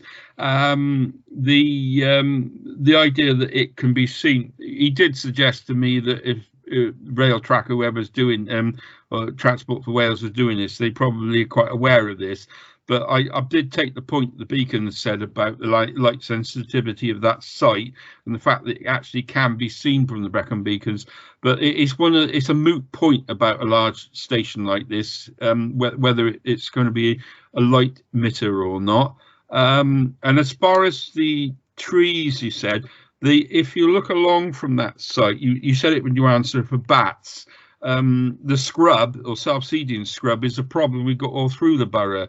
Where the canal corridor is a classic example, is where it hasn't been maintained and it's the Canal and River Trust, for instance, has taken out a lot of the self-seeders, but the British Rail land hasn't. It is self-seeded all the way through. It's a common problem for them. So, but that's a certain type of ecology. So there's a couple of questions there you might want to address or not, as maybe. Thanks. Right, over to Sarah. Thank you, Chair. There are conditions relating to light, so we will require further details on the actual lighting of the train station. And also, in terms of the actual trees, the specific planting and maintenance of the trees, there are conditions proposed to cover that element as well.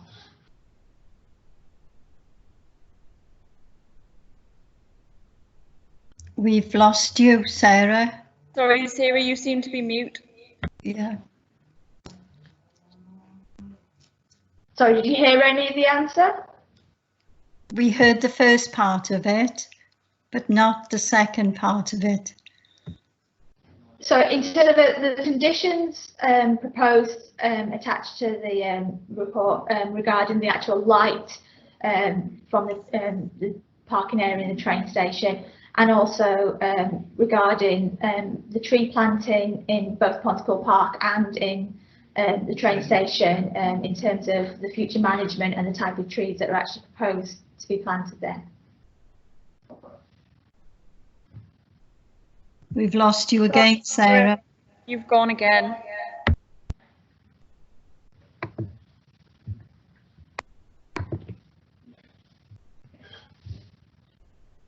Hello? Yeah, we can hear you now. Okay. Thank you. Okay, so I don't know if I've answered all the questions there or not. Stuart, I think the questions have been answered. You agree with me? No, thank you, Chair. No, I'd like. Yeah, thank you. It's brilliant.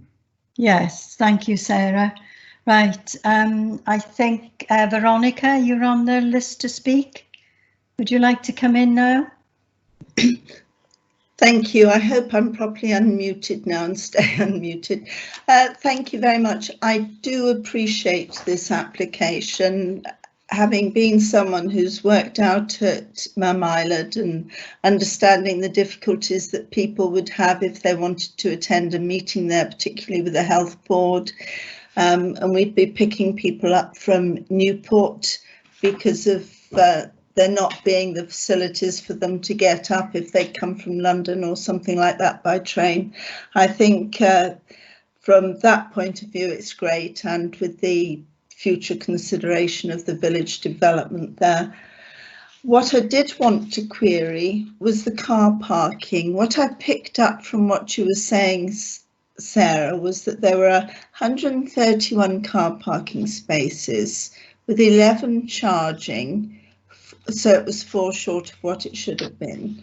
5 drop-off points, and then I lost you. What is concerning me is the number of disabled spaces there are, given that we've got the towers now, which will give the accessibility for people who are wheelchair bound and with other disabilities. I'm just wondering how many car parking spaces we've actually got that are for disabled. Thank you.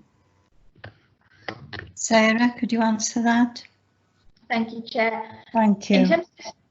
In terms of disabled spaces, there's 11 new disabled spaces. The existing disabled spaces in the car park will remain as well, which I believe there are 2 of. So yes, there's a proposal for 11 disabled spaces. So that's a total of 13, which is just under 10%. Yes. Thank you. Okay. Anyone else want to ask a question? Yeah, Chair, do you just remind me a very quick question? Well, it better be a quick question. With your facilities, with the necessity to do cycling these days, are they going to be providing any secure cycling facilities? It's desperately needed at Cwmbran as well. I just wondered whether, if this is a new development, where they're going to put security cages in. They've got them in Abergavenny. Sarah? The proposal is for a cycle stand. There isn't any security spaces specifically marked out. It is just for a cycle stand there. Is it possible you could mention that to them, because what they've got in Abergavenny is cages with locks, and it would be something they really ought to be looking at, because that's quite an isolated location.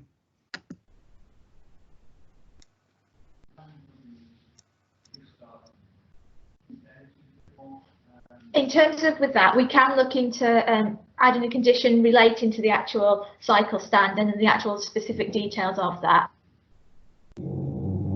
I only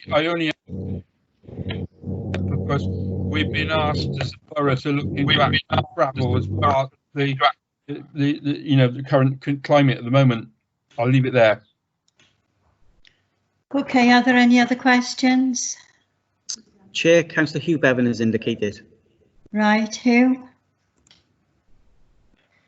Can't hear you, Hugh. Can you hear me now? Yes. Okay, thank you, Chair.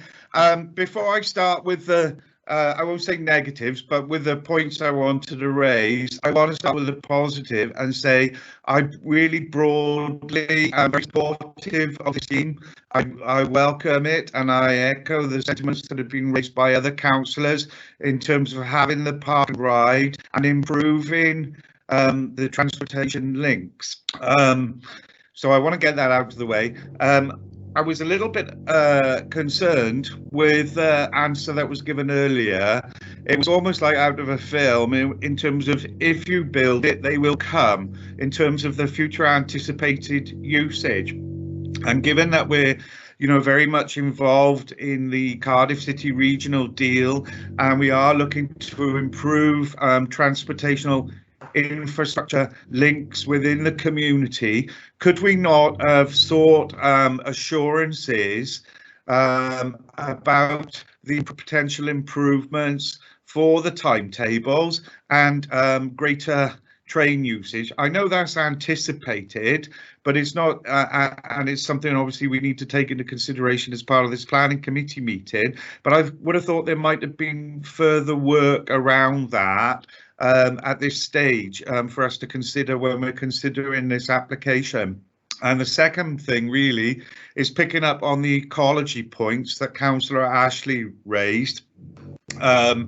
We did try and get the tree policy changed in Torvine, and it was supposed to be something that was coming in as part of the new LDP. And he's right to pick up on the point about one tree being cut down and having 2 new ones replanted.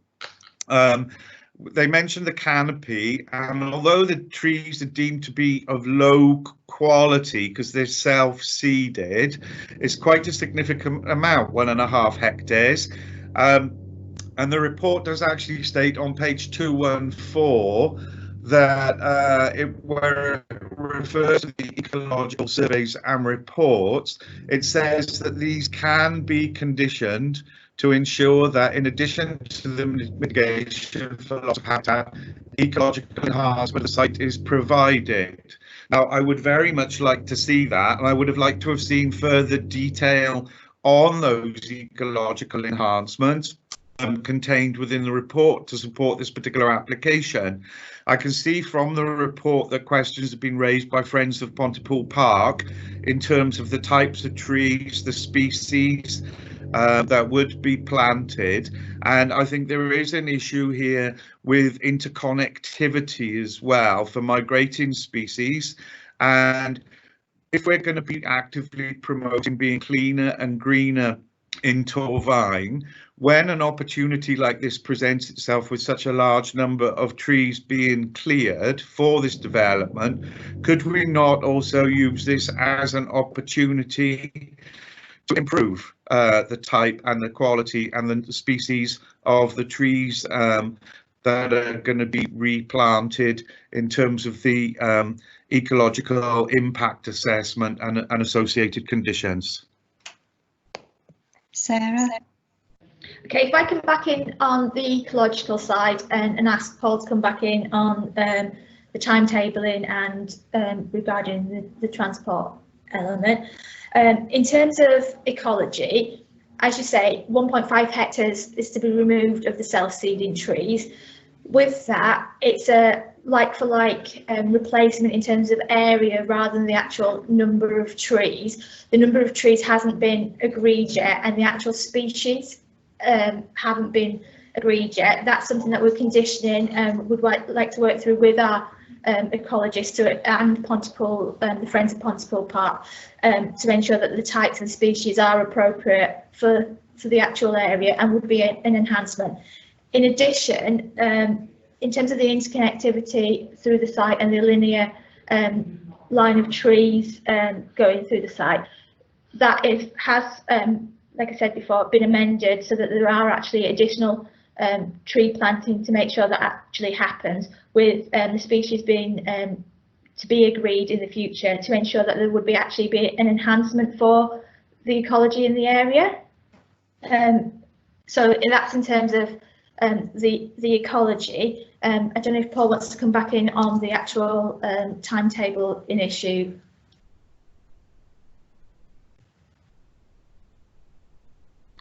Paul Wheeldon. Thanks, Sarah. Thank you, Chair. Yeah, as a transportation department, we are actively pursuing frequency enhancements on this particular line through Transport for Wales City Deal and with regional bodies. This is something that, you know, for a long time now, ever since the inception of this proposal, quite a few years ago now, this is something that we've been actively pursuing. It's not a decision that we can make as a council or a department. Obviously, that's to go through the processes, through the bidding systems, etc. But I can assure members that we are actively pursuing frequency enhancements on this line. Thank you, Chair. Thank you, Paul. Right, any more questions? No. Okay, thank you to Sarah. Chris, could you please ask members in alphabetical order to state whether need a mover, don't we? Oh, sorry. Yes. I'll move. Thank you for that. You moving it? Is it a seconder? Yeah. Yes, a seconder. Chris, could you please ask members in alphabetical order to state whether they are for, against, or are abstaining? Thank you, Chris. No problem, Chair. And just let you know that Councillor Ron Burnett and Councillor Janet Jones, I think they've both lost connection and have exited the meeting. Oh dear. Okay, so we'll start with Councillor Ashley. Chair, just before we go to the vote, if this is going to be subject to the further ecological assessments, can I please ask whether those ecological assessments will be submitted back to Planning Committee at a later date? Sarah, could you answer that?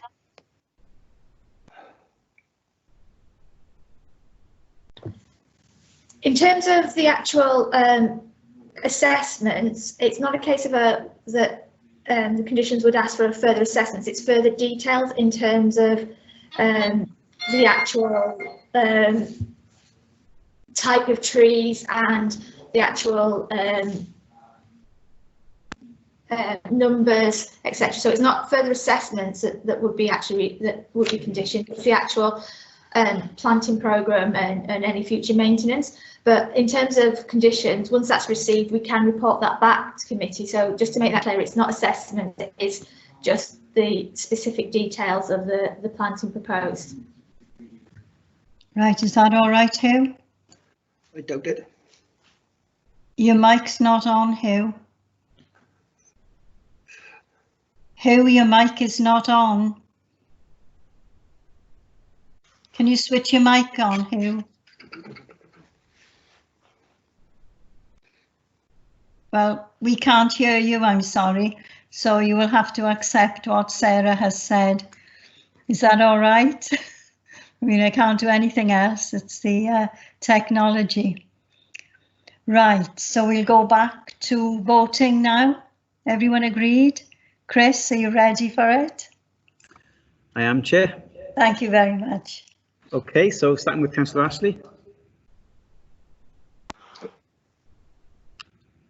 For. Thank you. Councillor Bevan. I think he's for. Yeah. Councillor Burnett, I think he's lost connection. Yeah. Councillor Constance. For. Councillor Crick. For. Councillor Horler. For. Councillor Gaynor James. For. Thank you. Councillor Gwyn Jenkins. Gwyn, can you put your mic on? For. Thank you. He's for. Councillor Faye Jones. For. Thank you. Councillor Janet Jones lost connection. Councillor Jason O'Connell. For. Thank you. And Councillor Norma Parish. For. Thank you. That's unanimous, Chair. Yes, unanimous. So this planning application has been approved. Thank you. Right, we'll go to agenda item 9. Planning application 20/P/0233/PNT, the removal of existing 6-number antenna and installation of 6-number antenna apertures, together with the removal and replacement of existing cabinets and ancillary development at existing telecommunications base station, Gwent House, Gwent Square, Cwmbran. Can I ask Sarah Hensby, Senior Planner, to present this report?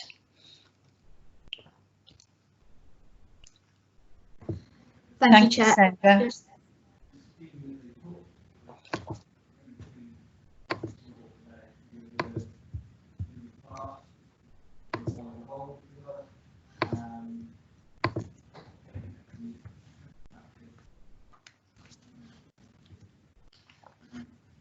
Can everyone see the screen? Yes, I can. Okay. Sarah I Hensby, can't see anything at the moment. Can you say that again, Stuart? I can't see anything at the moment. Oh, no, I got it now. Thank you, Sarah. That's good, isn't it, this? This is a prior notification application for the replacement telecommunication equipment.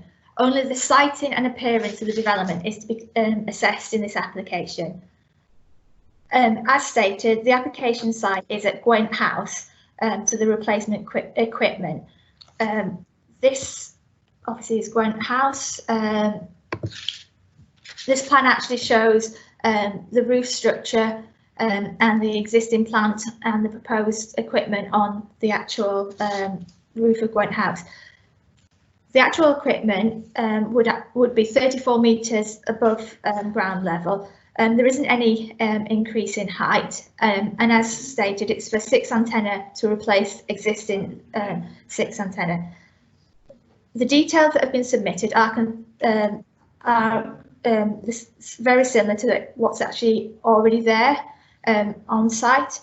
In addition, an ICNIRP certificate has been submitted with the application, which is an International Commission on Non-Ionising Radiation, highlighting that the equipment meets safety requirements for radiation for telecommunications equipment. So the star on this plan actually shows the position on Gwent House, and this is actually a photograph showing the existing equipment on there. The proposed equipment will be very similar to the existing equipment on there. In terms of the actual health impacts of locating 5G on the actual building, local planning authorities are requested in Planning Policy Wales to take a positive approach to evolving technology, and PPW goes on to say that if development has an ICNIRP compliant certificate, the LPA should not consider health aspects of an application and not implement their own precautionary policies. Given the amount of equipment that's already on the building, and this isn't to add more, it is to replace, it's recommended to allow the development proceed in the manner it's been submitted, and no further approvals are requested to be required as part of this application. Thank you, Sarah. Are there any questions, Chris? Anybody indicated? Yes, Chair, Councillor Hugh Bevan. Right, Hugh. Yes, thank you, Chair. Can you hear me? Yes, I can. Okay, thank you very much. I've got to say, out of all of the issues that were on today's agenda for the Planning Committee today, this was the one that caused me the most concern. In the officer's opening remarks, she was alluding to legislation which basically was saying that the planning directives that we've been given should not take into consideration public health concerns, and it does not give scope for the local authority to in effect determine for themselves whether this type of installation should go ahead on the grounds of public health reasons.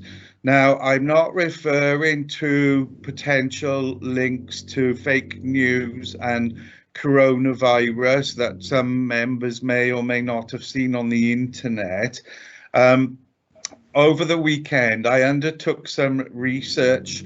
The officer's remarks almost suggested that this is almost a like-for-like replacement, and it is certainly not a like-for-like replacement in terms of these masts.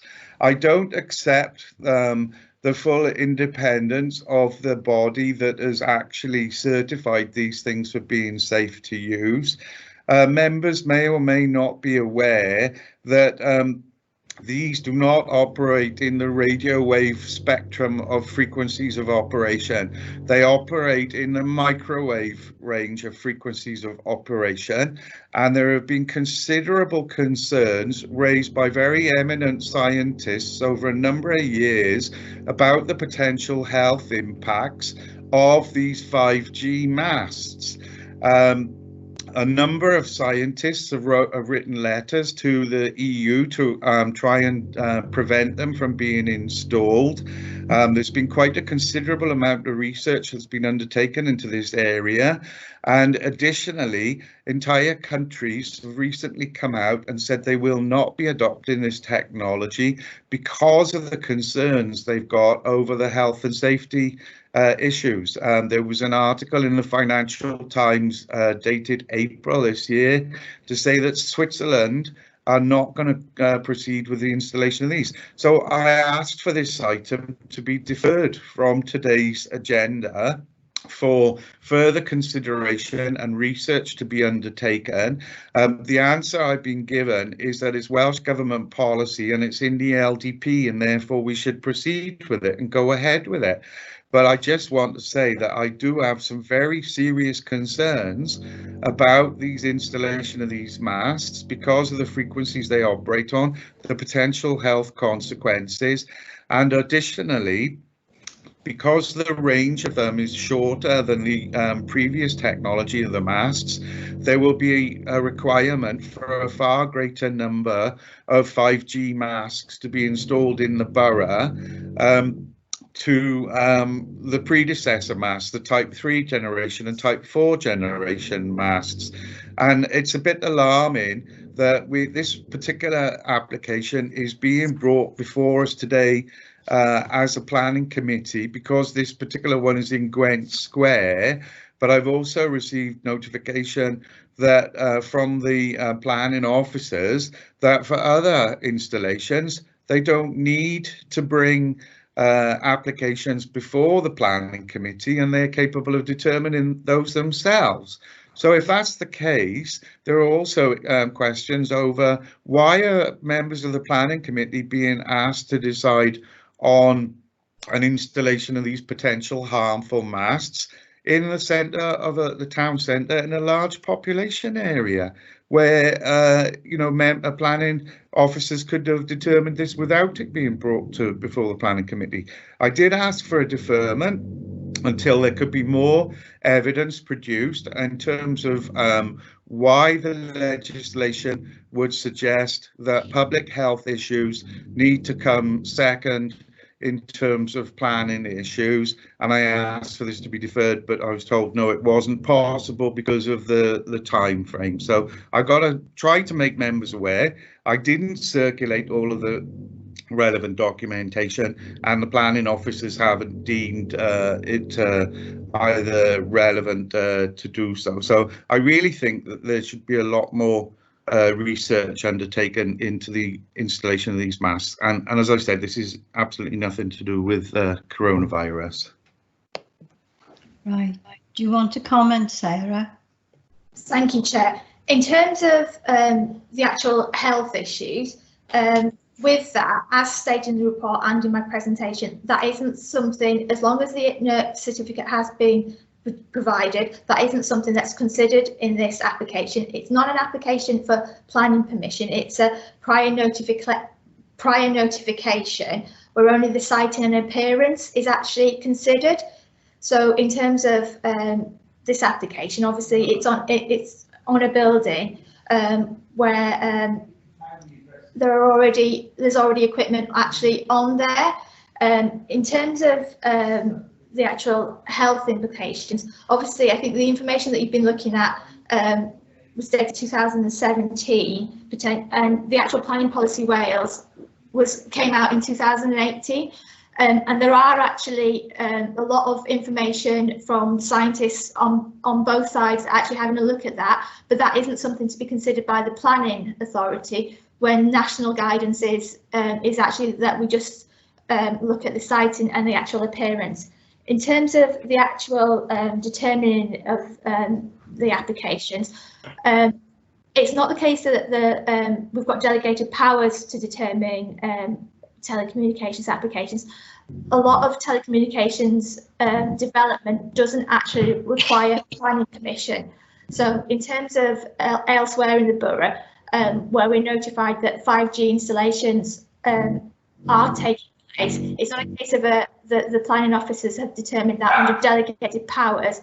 It's actually the actual equipment doesn't require planning consent or prior notification. In terms of the timescales, because it's prior notice, it's not a full planning application. We've got 56 days to determine if we actually require siting and design to be in terms of the actual applicant submitted design and site, which advice we consider to actually be appropriate given the actual location on the actual building. I'm not sure if Richard wants to come in further on that, Chair. Right, yes, if somebody else wants to come in. Chair, we've got Councillor O'Connell and then Veronica Frick. Hugh Bevan wants to come back in. Yeah, thank you, Sarah. Unfortunately, I lost the part of the communications during part of that answer. I'm sorry about that.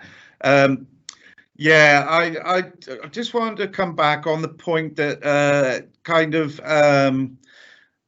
tries to reduce the point about the scientific letter that was written by over 180 eminent scientists as being dated, and the fact that it's kind of an out-of-date issue. Some of the other links that I forwarded it on to Richard and Norman were far more current and have been updated a lot more recently. And in terms of the decision that was taken by Switzerland as an entire country not to proceed with this, that article in the Financial Times was dated April this year. So it's not outdated or outmoded or in any way being superseded. It's still, those concerns are still very much pertinent and relevant. And with regards to the council being told that we're not able to have a view on this, I would like to know what's changed then, because historically the council did take a view in the past against installing particular technologies. I was told on that occasion it was unsuccessful, that it went to court and the council wasn't able to produce sufficient evidence to be able to substantiate the reasons for why they were opposing it. So I do very much believe that that is still an option that should be open to Torvine. And if it's not open to us, I'd like to know why not. And I think there's far more supporting evidence in this particular example to be able to refute any such claims, and there's more scientific evidence for us to be able to support our objections to it as a local authority. I'm very concerned that you know, effectively we've been told that we've got to go ahead and approve all of these because it fits into some wider framework, and it doesn't take, in my opinion, the accounts of the views of councillors in the ward, where we've got legitimate concerns over potential health and safety aspects to residents living in our wards. I feel it's only right that we're entitled to be able to raise those and get some further responses back on it. Right, do you want to come in, Richard, with this? I will. Thank you, Chair. Understand what Councillor Bevan is saying, but as members will be aware from the training that we've carried out before, our starting point is always the local development plan and national policy. And national policy is informed by the government, and a lot of research has already been done. Now, I think that some members may recall that we had these issues previously in the council where members did raise concerns about health issues, and from a planning point of view it's always been very clear in all the iterations of policy that the health impacts have already been determined by ICNIRP, which is what Sarah referred to earlier. Now, what we look at when we determine these applications, and this is what we're asking members to do, we need to make sure that an ICNIRP certificate has been submitted with the application, and the guidance nationally is very clear that if that has been provided, and in this case it has, the council should not look at the health and safety issues of these kinds of facilities. Welsh Government is very much encouraging technological enhancements like this, and whilst we are looking at the siting and design, which Sarah has already covered, I must caution members about going into the realms of health and safety, as this, from a national point of view, has already been determined. If this application did not have an ICNIRP certificate, it would be a very different situation. But because it has, and as you know, we will look at national policy and determine in accordance with that. I think the situation is very clear. Sarah also went on to say that we shouldn't implement our own precautionary policy. So even where we think, oh, you know, health and safety is an issue, let's take precautions and not approve something because we're not sure about the health and safety. Again, national policy or the government warns against that. So hope that's okay. I understand the concerns, but all we can do is make sure that we properly understand planning policy and pass that on to members. Thank you, Chair. Thank you, Richard. We've got other people who'd like to ask questions. Jason, would you like to ask a question?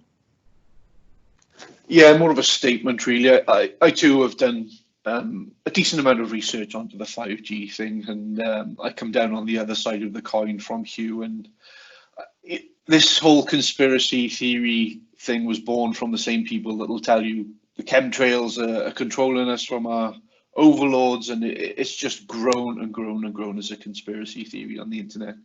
The idea that airwaves used in mobile communications that can be a detriment to your health is focused on the idea of ionizing and non-ionizing radiation, and the type of radiation that we have all around us. Any electrical device emits a kind of radiation. It's just non-dangerous to humans, and it's the same argument that we had for 2G, 3G, 4G.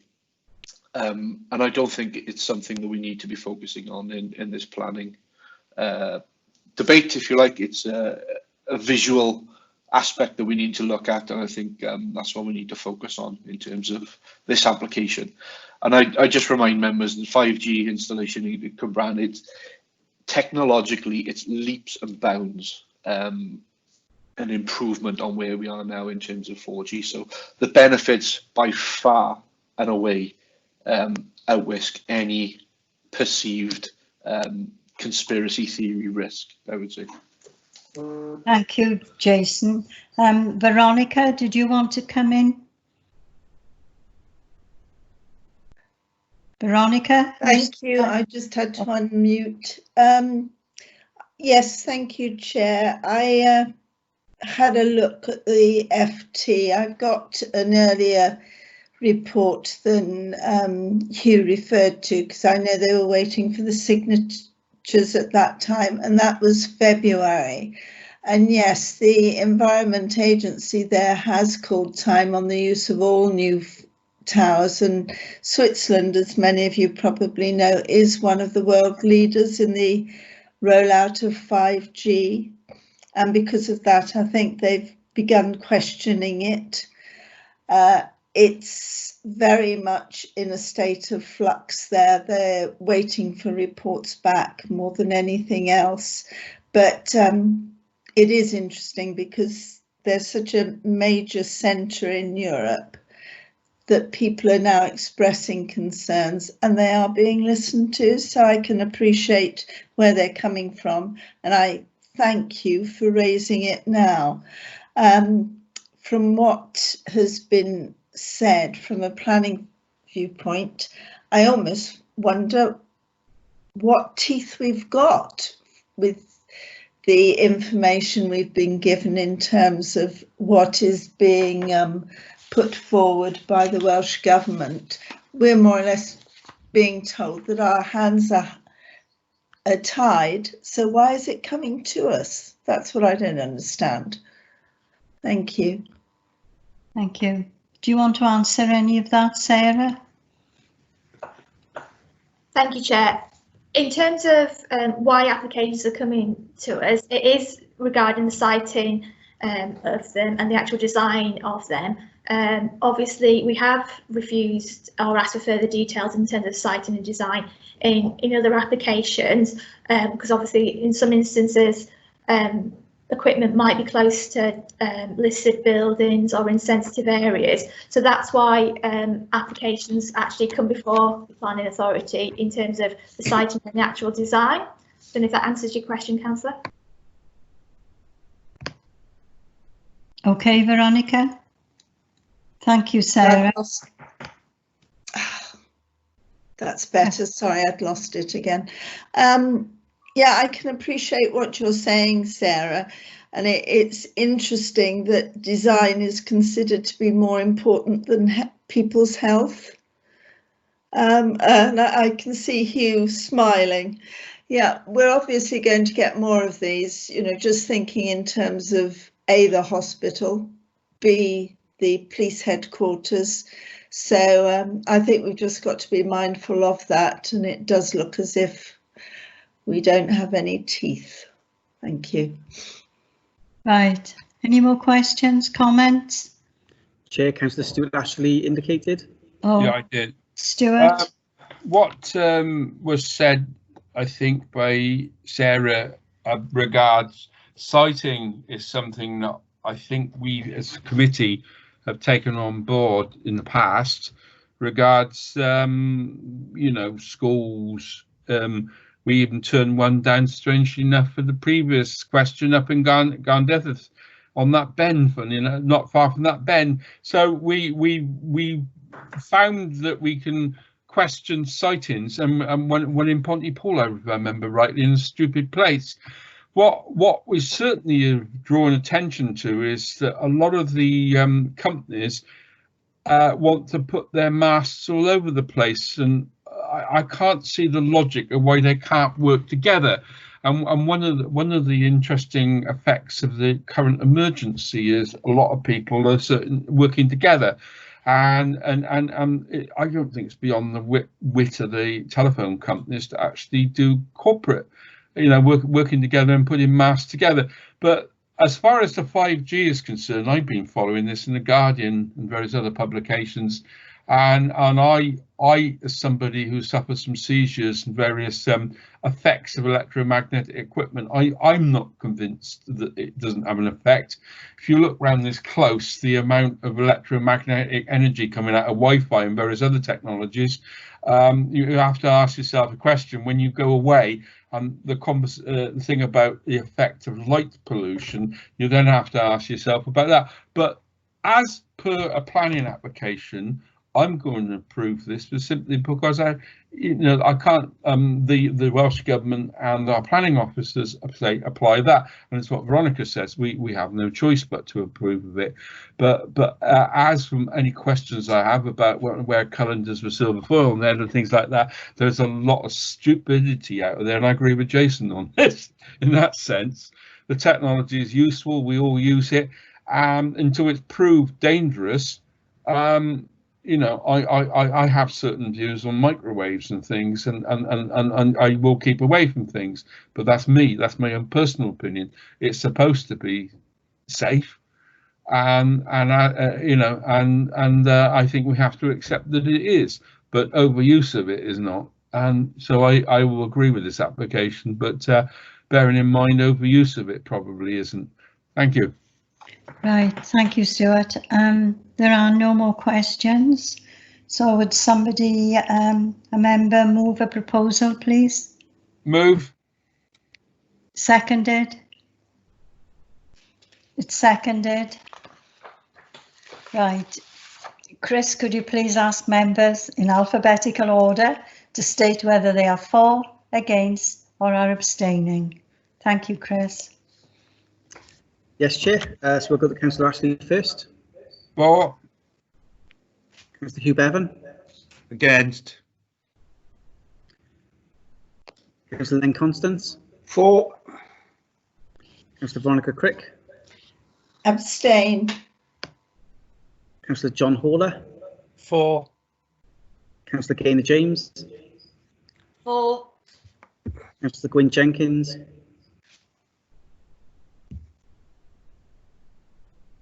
Oh, he's putting his thumb up, I think. That's 4. Oh, right, okay. For Councillor Faye Jones. 4. Thank you. Councillor Jason O'Connell. 4. Councillor Norma Parish. 4. So we've got 1, 2. So I got 8 for, 1 against and 1 abstention. That right, Chris? That's correct. That's correct. Right. So this planning application has been approved. Right, we go to item 10, which is planning application 20/P/0132/FUL, provision of a new building to provide wraparound childcare services for up to 40 children before and after school hours at Ysgol Panteg, Station Road, Griffithstown. Can I ask Tanya Leck, now planner, to present the report? Thank you, Chair. I'll just share my presentation with members. If you bear with me a second.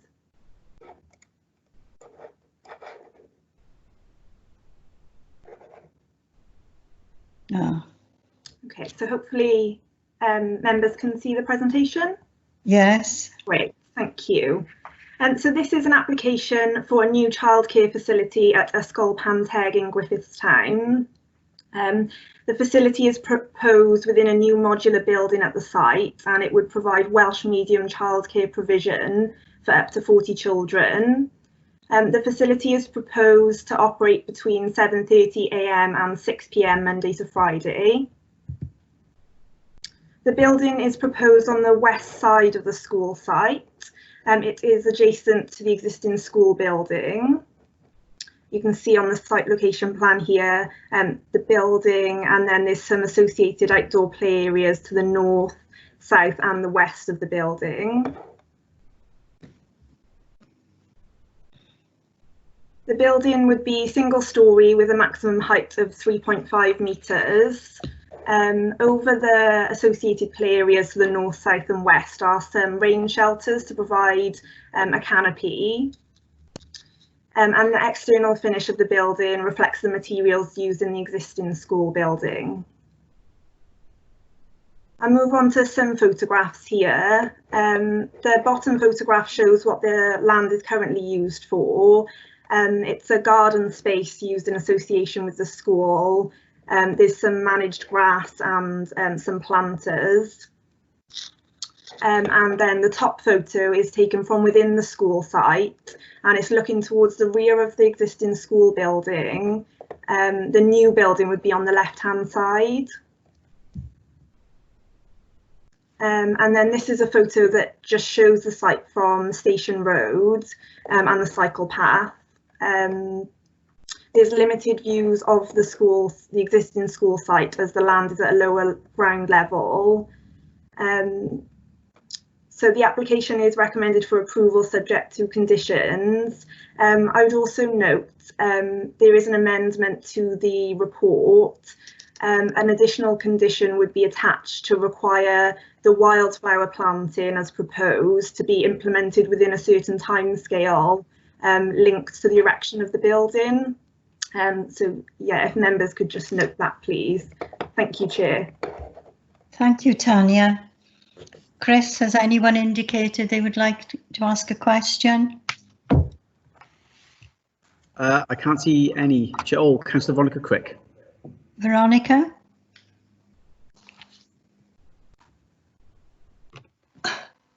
Thank you, Chair. Yes, just looking at these plans, I'm looking at page 250, which shows the layout. And I just wondered about the size of the sleep room, given the number of baby and toddlers they're talking of having on site, whether that's actually large enough.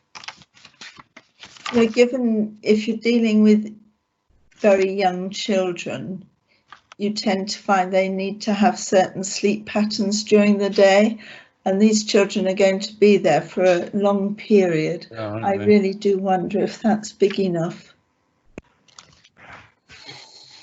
Tanya? I come in? Yeah. Yes. Thank you, Councillor. The size of the sleep room internally is something that is not necessarily looked at from a planning perspective, because they can make internal alterations without the need for planning permission. Also, the layout and the scheme has been looked at by Education, who I assume would have looked at the layout and the proportions of the rooms. Sorry, I'm not able to give you much more in terms of the size requirements for the sleep room. Sorry if that doesn't answer your question. Is that all right, Veronica? Is it possible for us to have some more information like that? I wouldn't be surprised if Faye's thinking along the same terms as I am. But Tanya has just said that they haven't got control over the internal part of the building as an application. No, I appreciate that, Chair, but I just wonder whether we could perhaps have a little bit more information, given that it is for preschool children in that area. Chair, Richard Lewis has indicated to come in. Who's coming in? Richard Lewis. Oh, Richard. Okay? Yeah. Right. Thank you. Richard. Yeah, so sorry, just adding to what Tanya said. Tanya said that we're not experts in this, so we don't know really how big these sleep rooms are. We're just looking at the building from a planning point of view. I'm sure Education will be able to provide the details, but I'm not quite sure whether this is actually relevant to the planning decision on the application. But obviously, if you do want further information and you don't want to determine the application until you get that, then we would have no option to defer it. So I just ask members whether they would consider it, is that necessary to have that information before they feel that they can determine the application? Thank you, Chair. Thank you, Richard. Right, you've heard what Richard says. Anybody want to defer it, or do we accept it, knowing that we cannot change the internal design? Nobody coming in? I think, Gwen, you wanted to come in, didn't you? Do you want to ask you a question now? Right. Thank you, Chair. Can you hear me? Yes. Right. Can you see the opening times again, please? And I've gone through, read it all, but what children will be using this? I'll come in, Chair.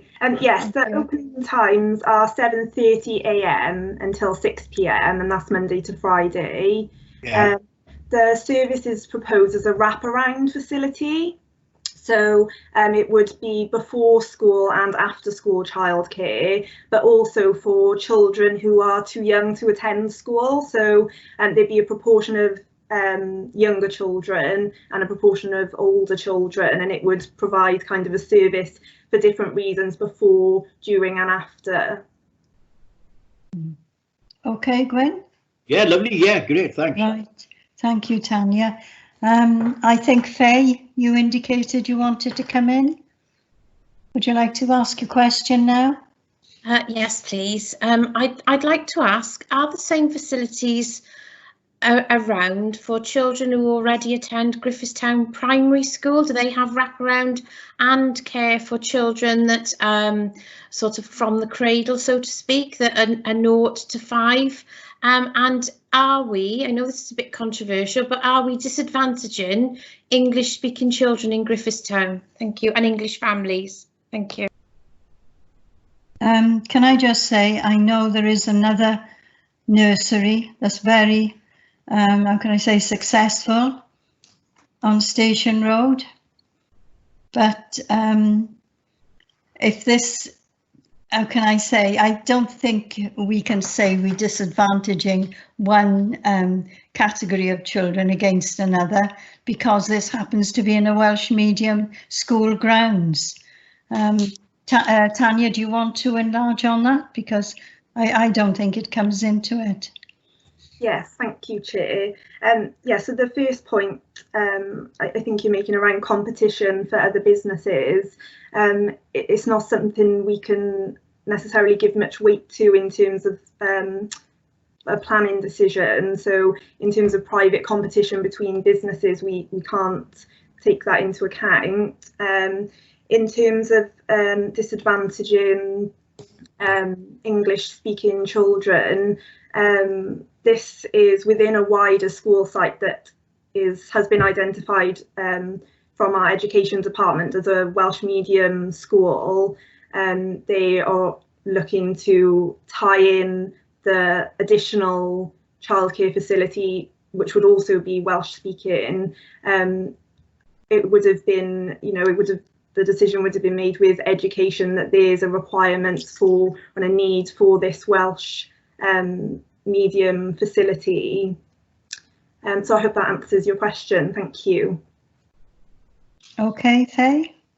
It does answer my question. However, having worked with the psychology department in Caerphilly and working in Welsh speaking schools and English, I have come across cases where children's families who didn't speak Welsh might have been disadvantaged when their children were younger going off to certain facilities. And I know that's very unpopular because I know in Wales we are promoting Welsh speaking, and I understand that, but I am just hoping, as Griffithstown Primary has been there for very many years, that school has the same advantages in money spent and facilities as this new school is going to get. Thank you. Right, thank you, Faye. Any more questions? Chair, Richard Lewis has indicated that he would like to come in, and then Councillor Stewart Ashley. Okay, Richard Lewis first, please. Yes, sorry, I just wanted to perhaps answer that by saying that as a planning department, we don't really know what is going on in the education world. We are relying on the fact that education are providing these facilities as fairly as possible. And I think that some of these questions, I think they're good questions, but I think they really need to be perhaps put to the education authority, and we'd be happy to do that. But I'm not quite sure that sort of helps in terms of whether the consideration of the application before us. But if any members do have questions that we can put to education, or if they want to do that themselves, you're very welcome to do that. I hope that helps. Right, thank you, Richard. Right, we've got Stuart next. I remember the original planning application for this school, and part of the original planning application was the garden stroke ecology area. Now we're proposing to put in a nursery unit, which is what this is, which I suspect is a separate business. We then lose the ecology area. Is there any plan to redo this area? Because it does seem that it's not the first time I've heard something like this, that the ecology disappears, the garden area disappears. Is there any mitigation, favourite word today, for this other than just a wild planting area? Because looking at that garden area, it's rather lovely. And I'm just wondering whether the rest of the kids are losing out because they now the governors and the head have decided to put that in there. Question. Tanya, can you answer that? Yeah, thank you, Chair. Thank you for the question, Councillor. Yes, the existing area is, well, you can see from the photo, it's an area of managed grass. There's some planters and things there. The Council's ecologist has commented on this application. As you'll be aware from the previous application, it was previously a contaminated site, and significant remediation works have been done. So on that basis, they didn't have any major concerns in terms of the loss of the grass and the planted areas. They have proposed a 200 square metre area of wildflower planting to offset the loss and also provide ecological enhancements. The ecology officer is satisfied that that is an enhancement on what is there at the moment. Right, thank you, Tanya. Thank you. May I come back? That is not a garden, that's a wildflower area. And if you're going to satisfy the curriculum of school, I'm on 2 governors, especially if you, that is not a garden. Could you ask them that question, please?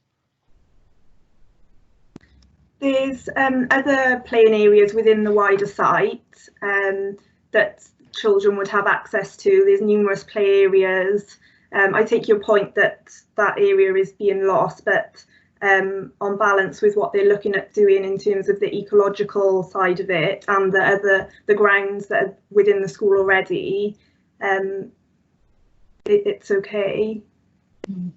The grounds to this school are very generous, Stuart. If they wanted to put another garden, there's plenty of room to put one. I appreciate that, Chair. I once was involved in a project to take the whole site over, which was huge. I know about the common contamination as well. No, it's a brilliant site, and it's a lovely little school. Thank you. Okay, right. Hugh, do you want to ask your question?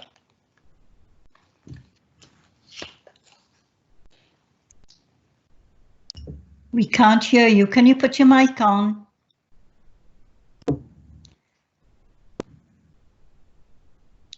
We can't hear you. Have a go putting your mic on again. Because we can't hear you, Hugh. Sorry. If you can't put your mic on, we can't hear your question. Sorry about that, Hugh, but we'll have to move on.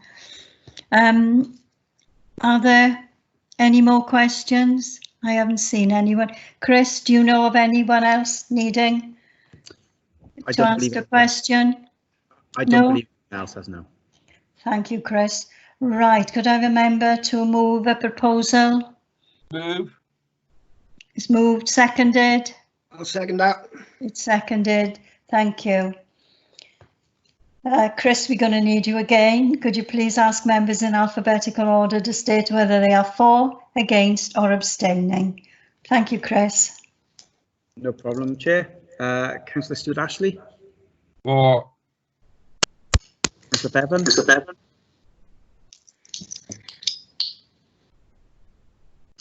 Your microphone is mute, Councillor Bevan.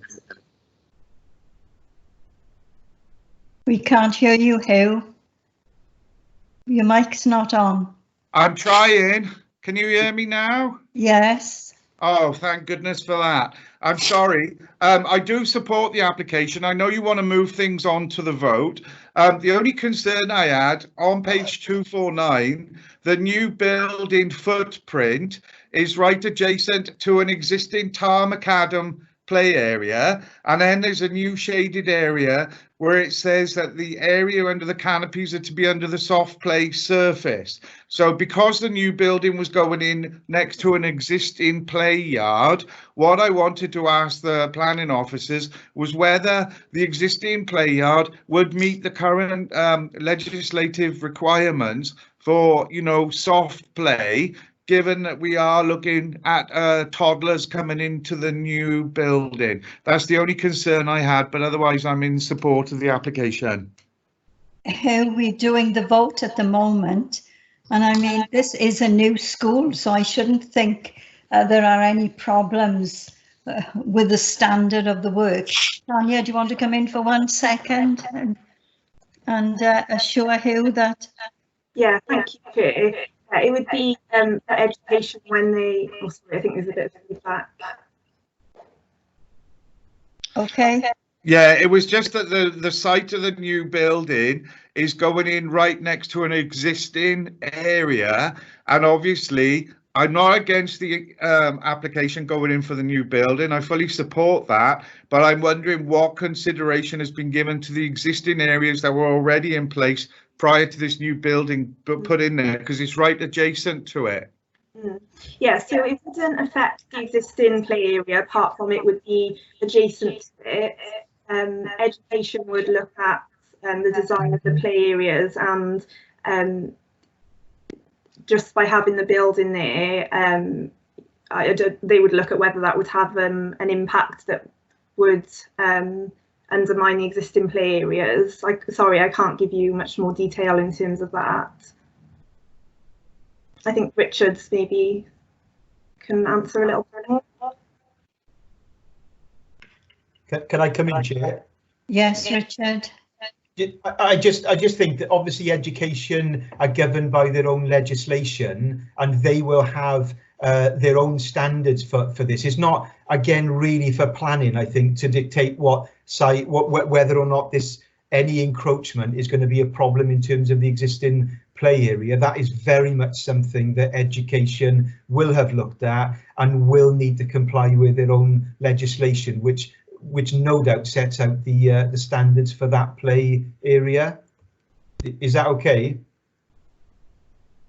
Thank you, Richard. I can see Hugh nodding. Right, sorry about this, Chris. I think I got one vote recorded. Do you want to go back to the voting now? Yes, Chair, apologies for that. Polly is indicating to me that we'll have to start the voting again. If that's okay. Right, fair enough, yes. Okay, so Councillor Stuart Ashley. Stuart. I said 4. I got yes, ice cream I know. van outside. Start again. Right, 4 again. Thank you, Stuart. Thank you. Councillor Hugh Bevan. He's putting his thumb up. For Councillor Ron Burnett, or he lost connection, sorry. Councillor Len Constance. 4. Thank you. Councillor Crick. 4. Councillor Horler. 4. Councillor Dana James. 4. Councillor Gwyn Jenkins. 4. Councillor Faye Jones. Abstain. Councillor Janet Jones. Oh, she lost connection, sorry. Councillor Jason O'Connell. 4. Councillor Norma Parish. 4. So there's 9 for and 1 abstention. Therefore, this planning application has been approved.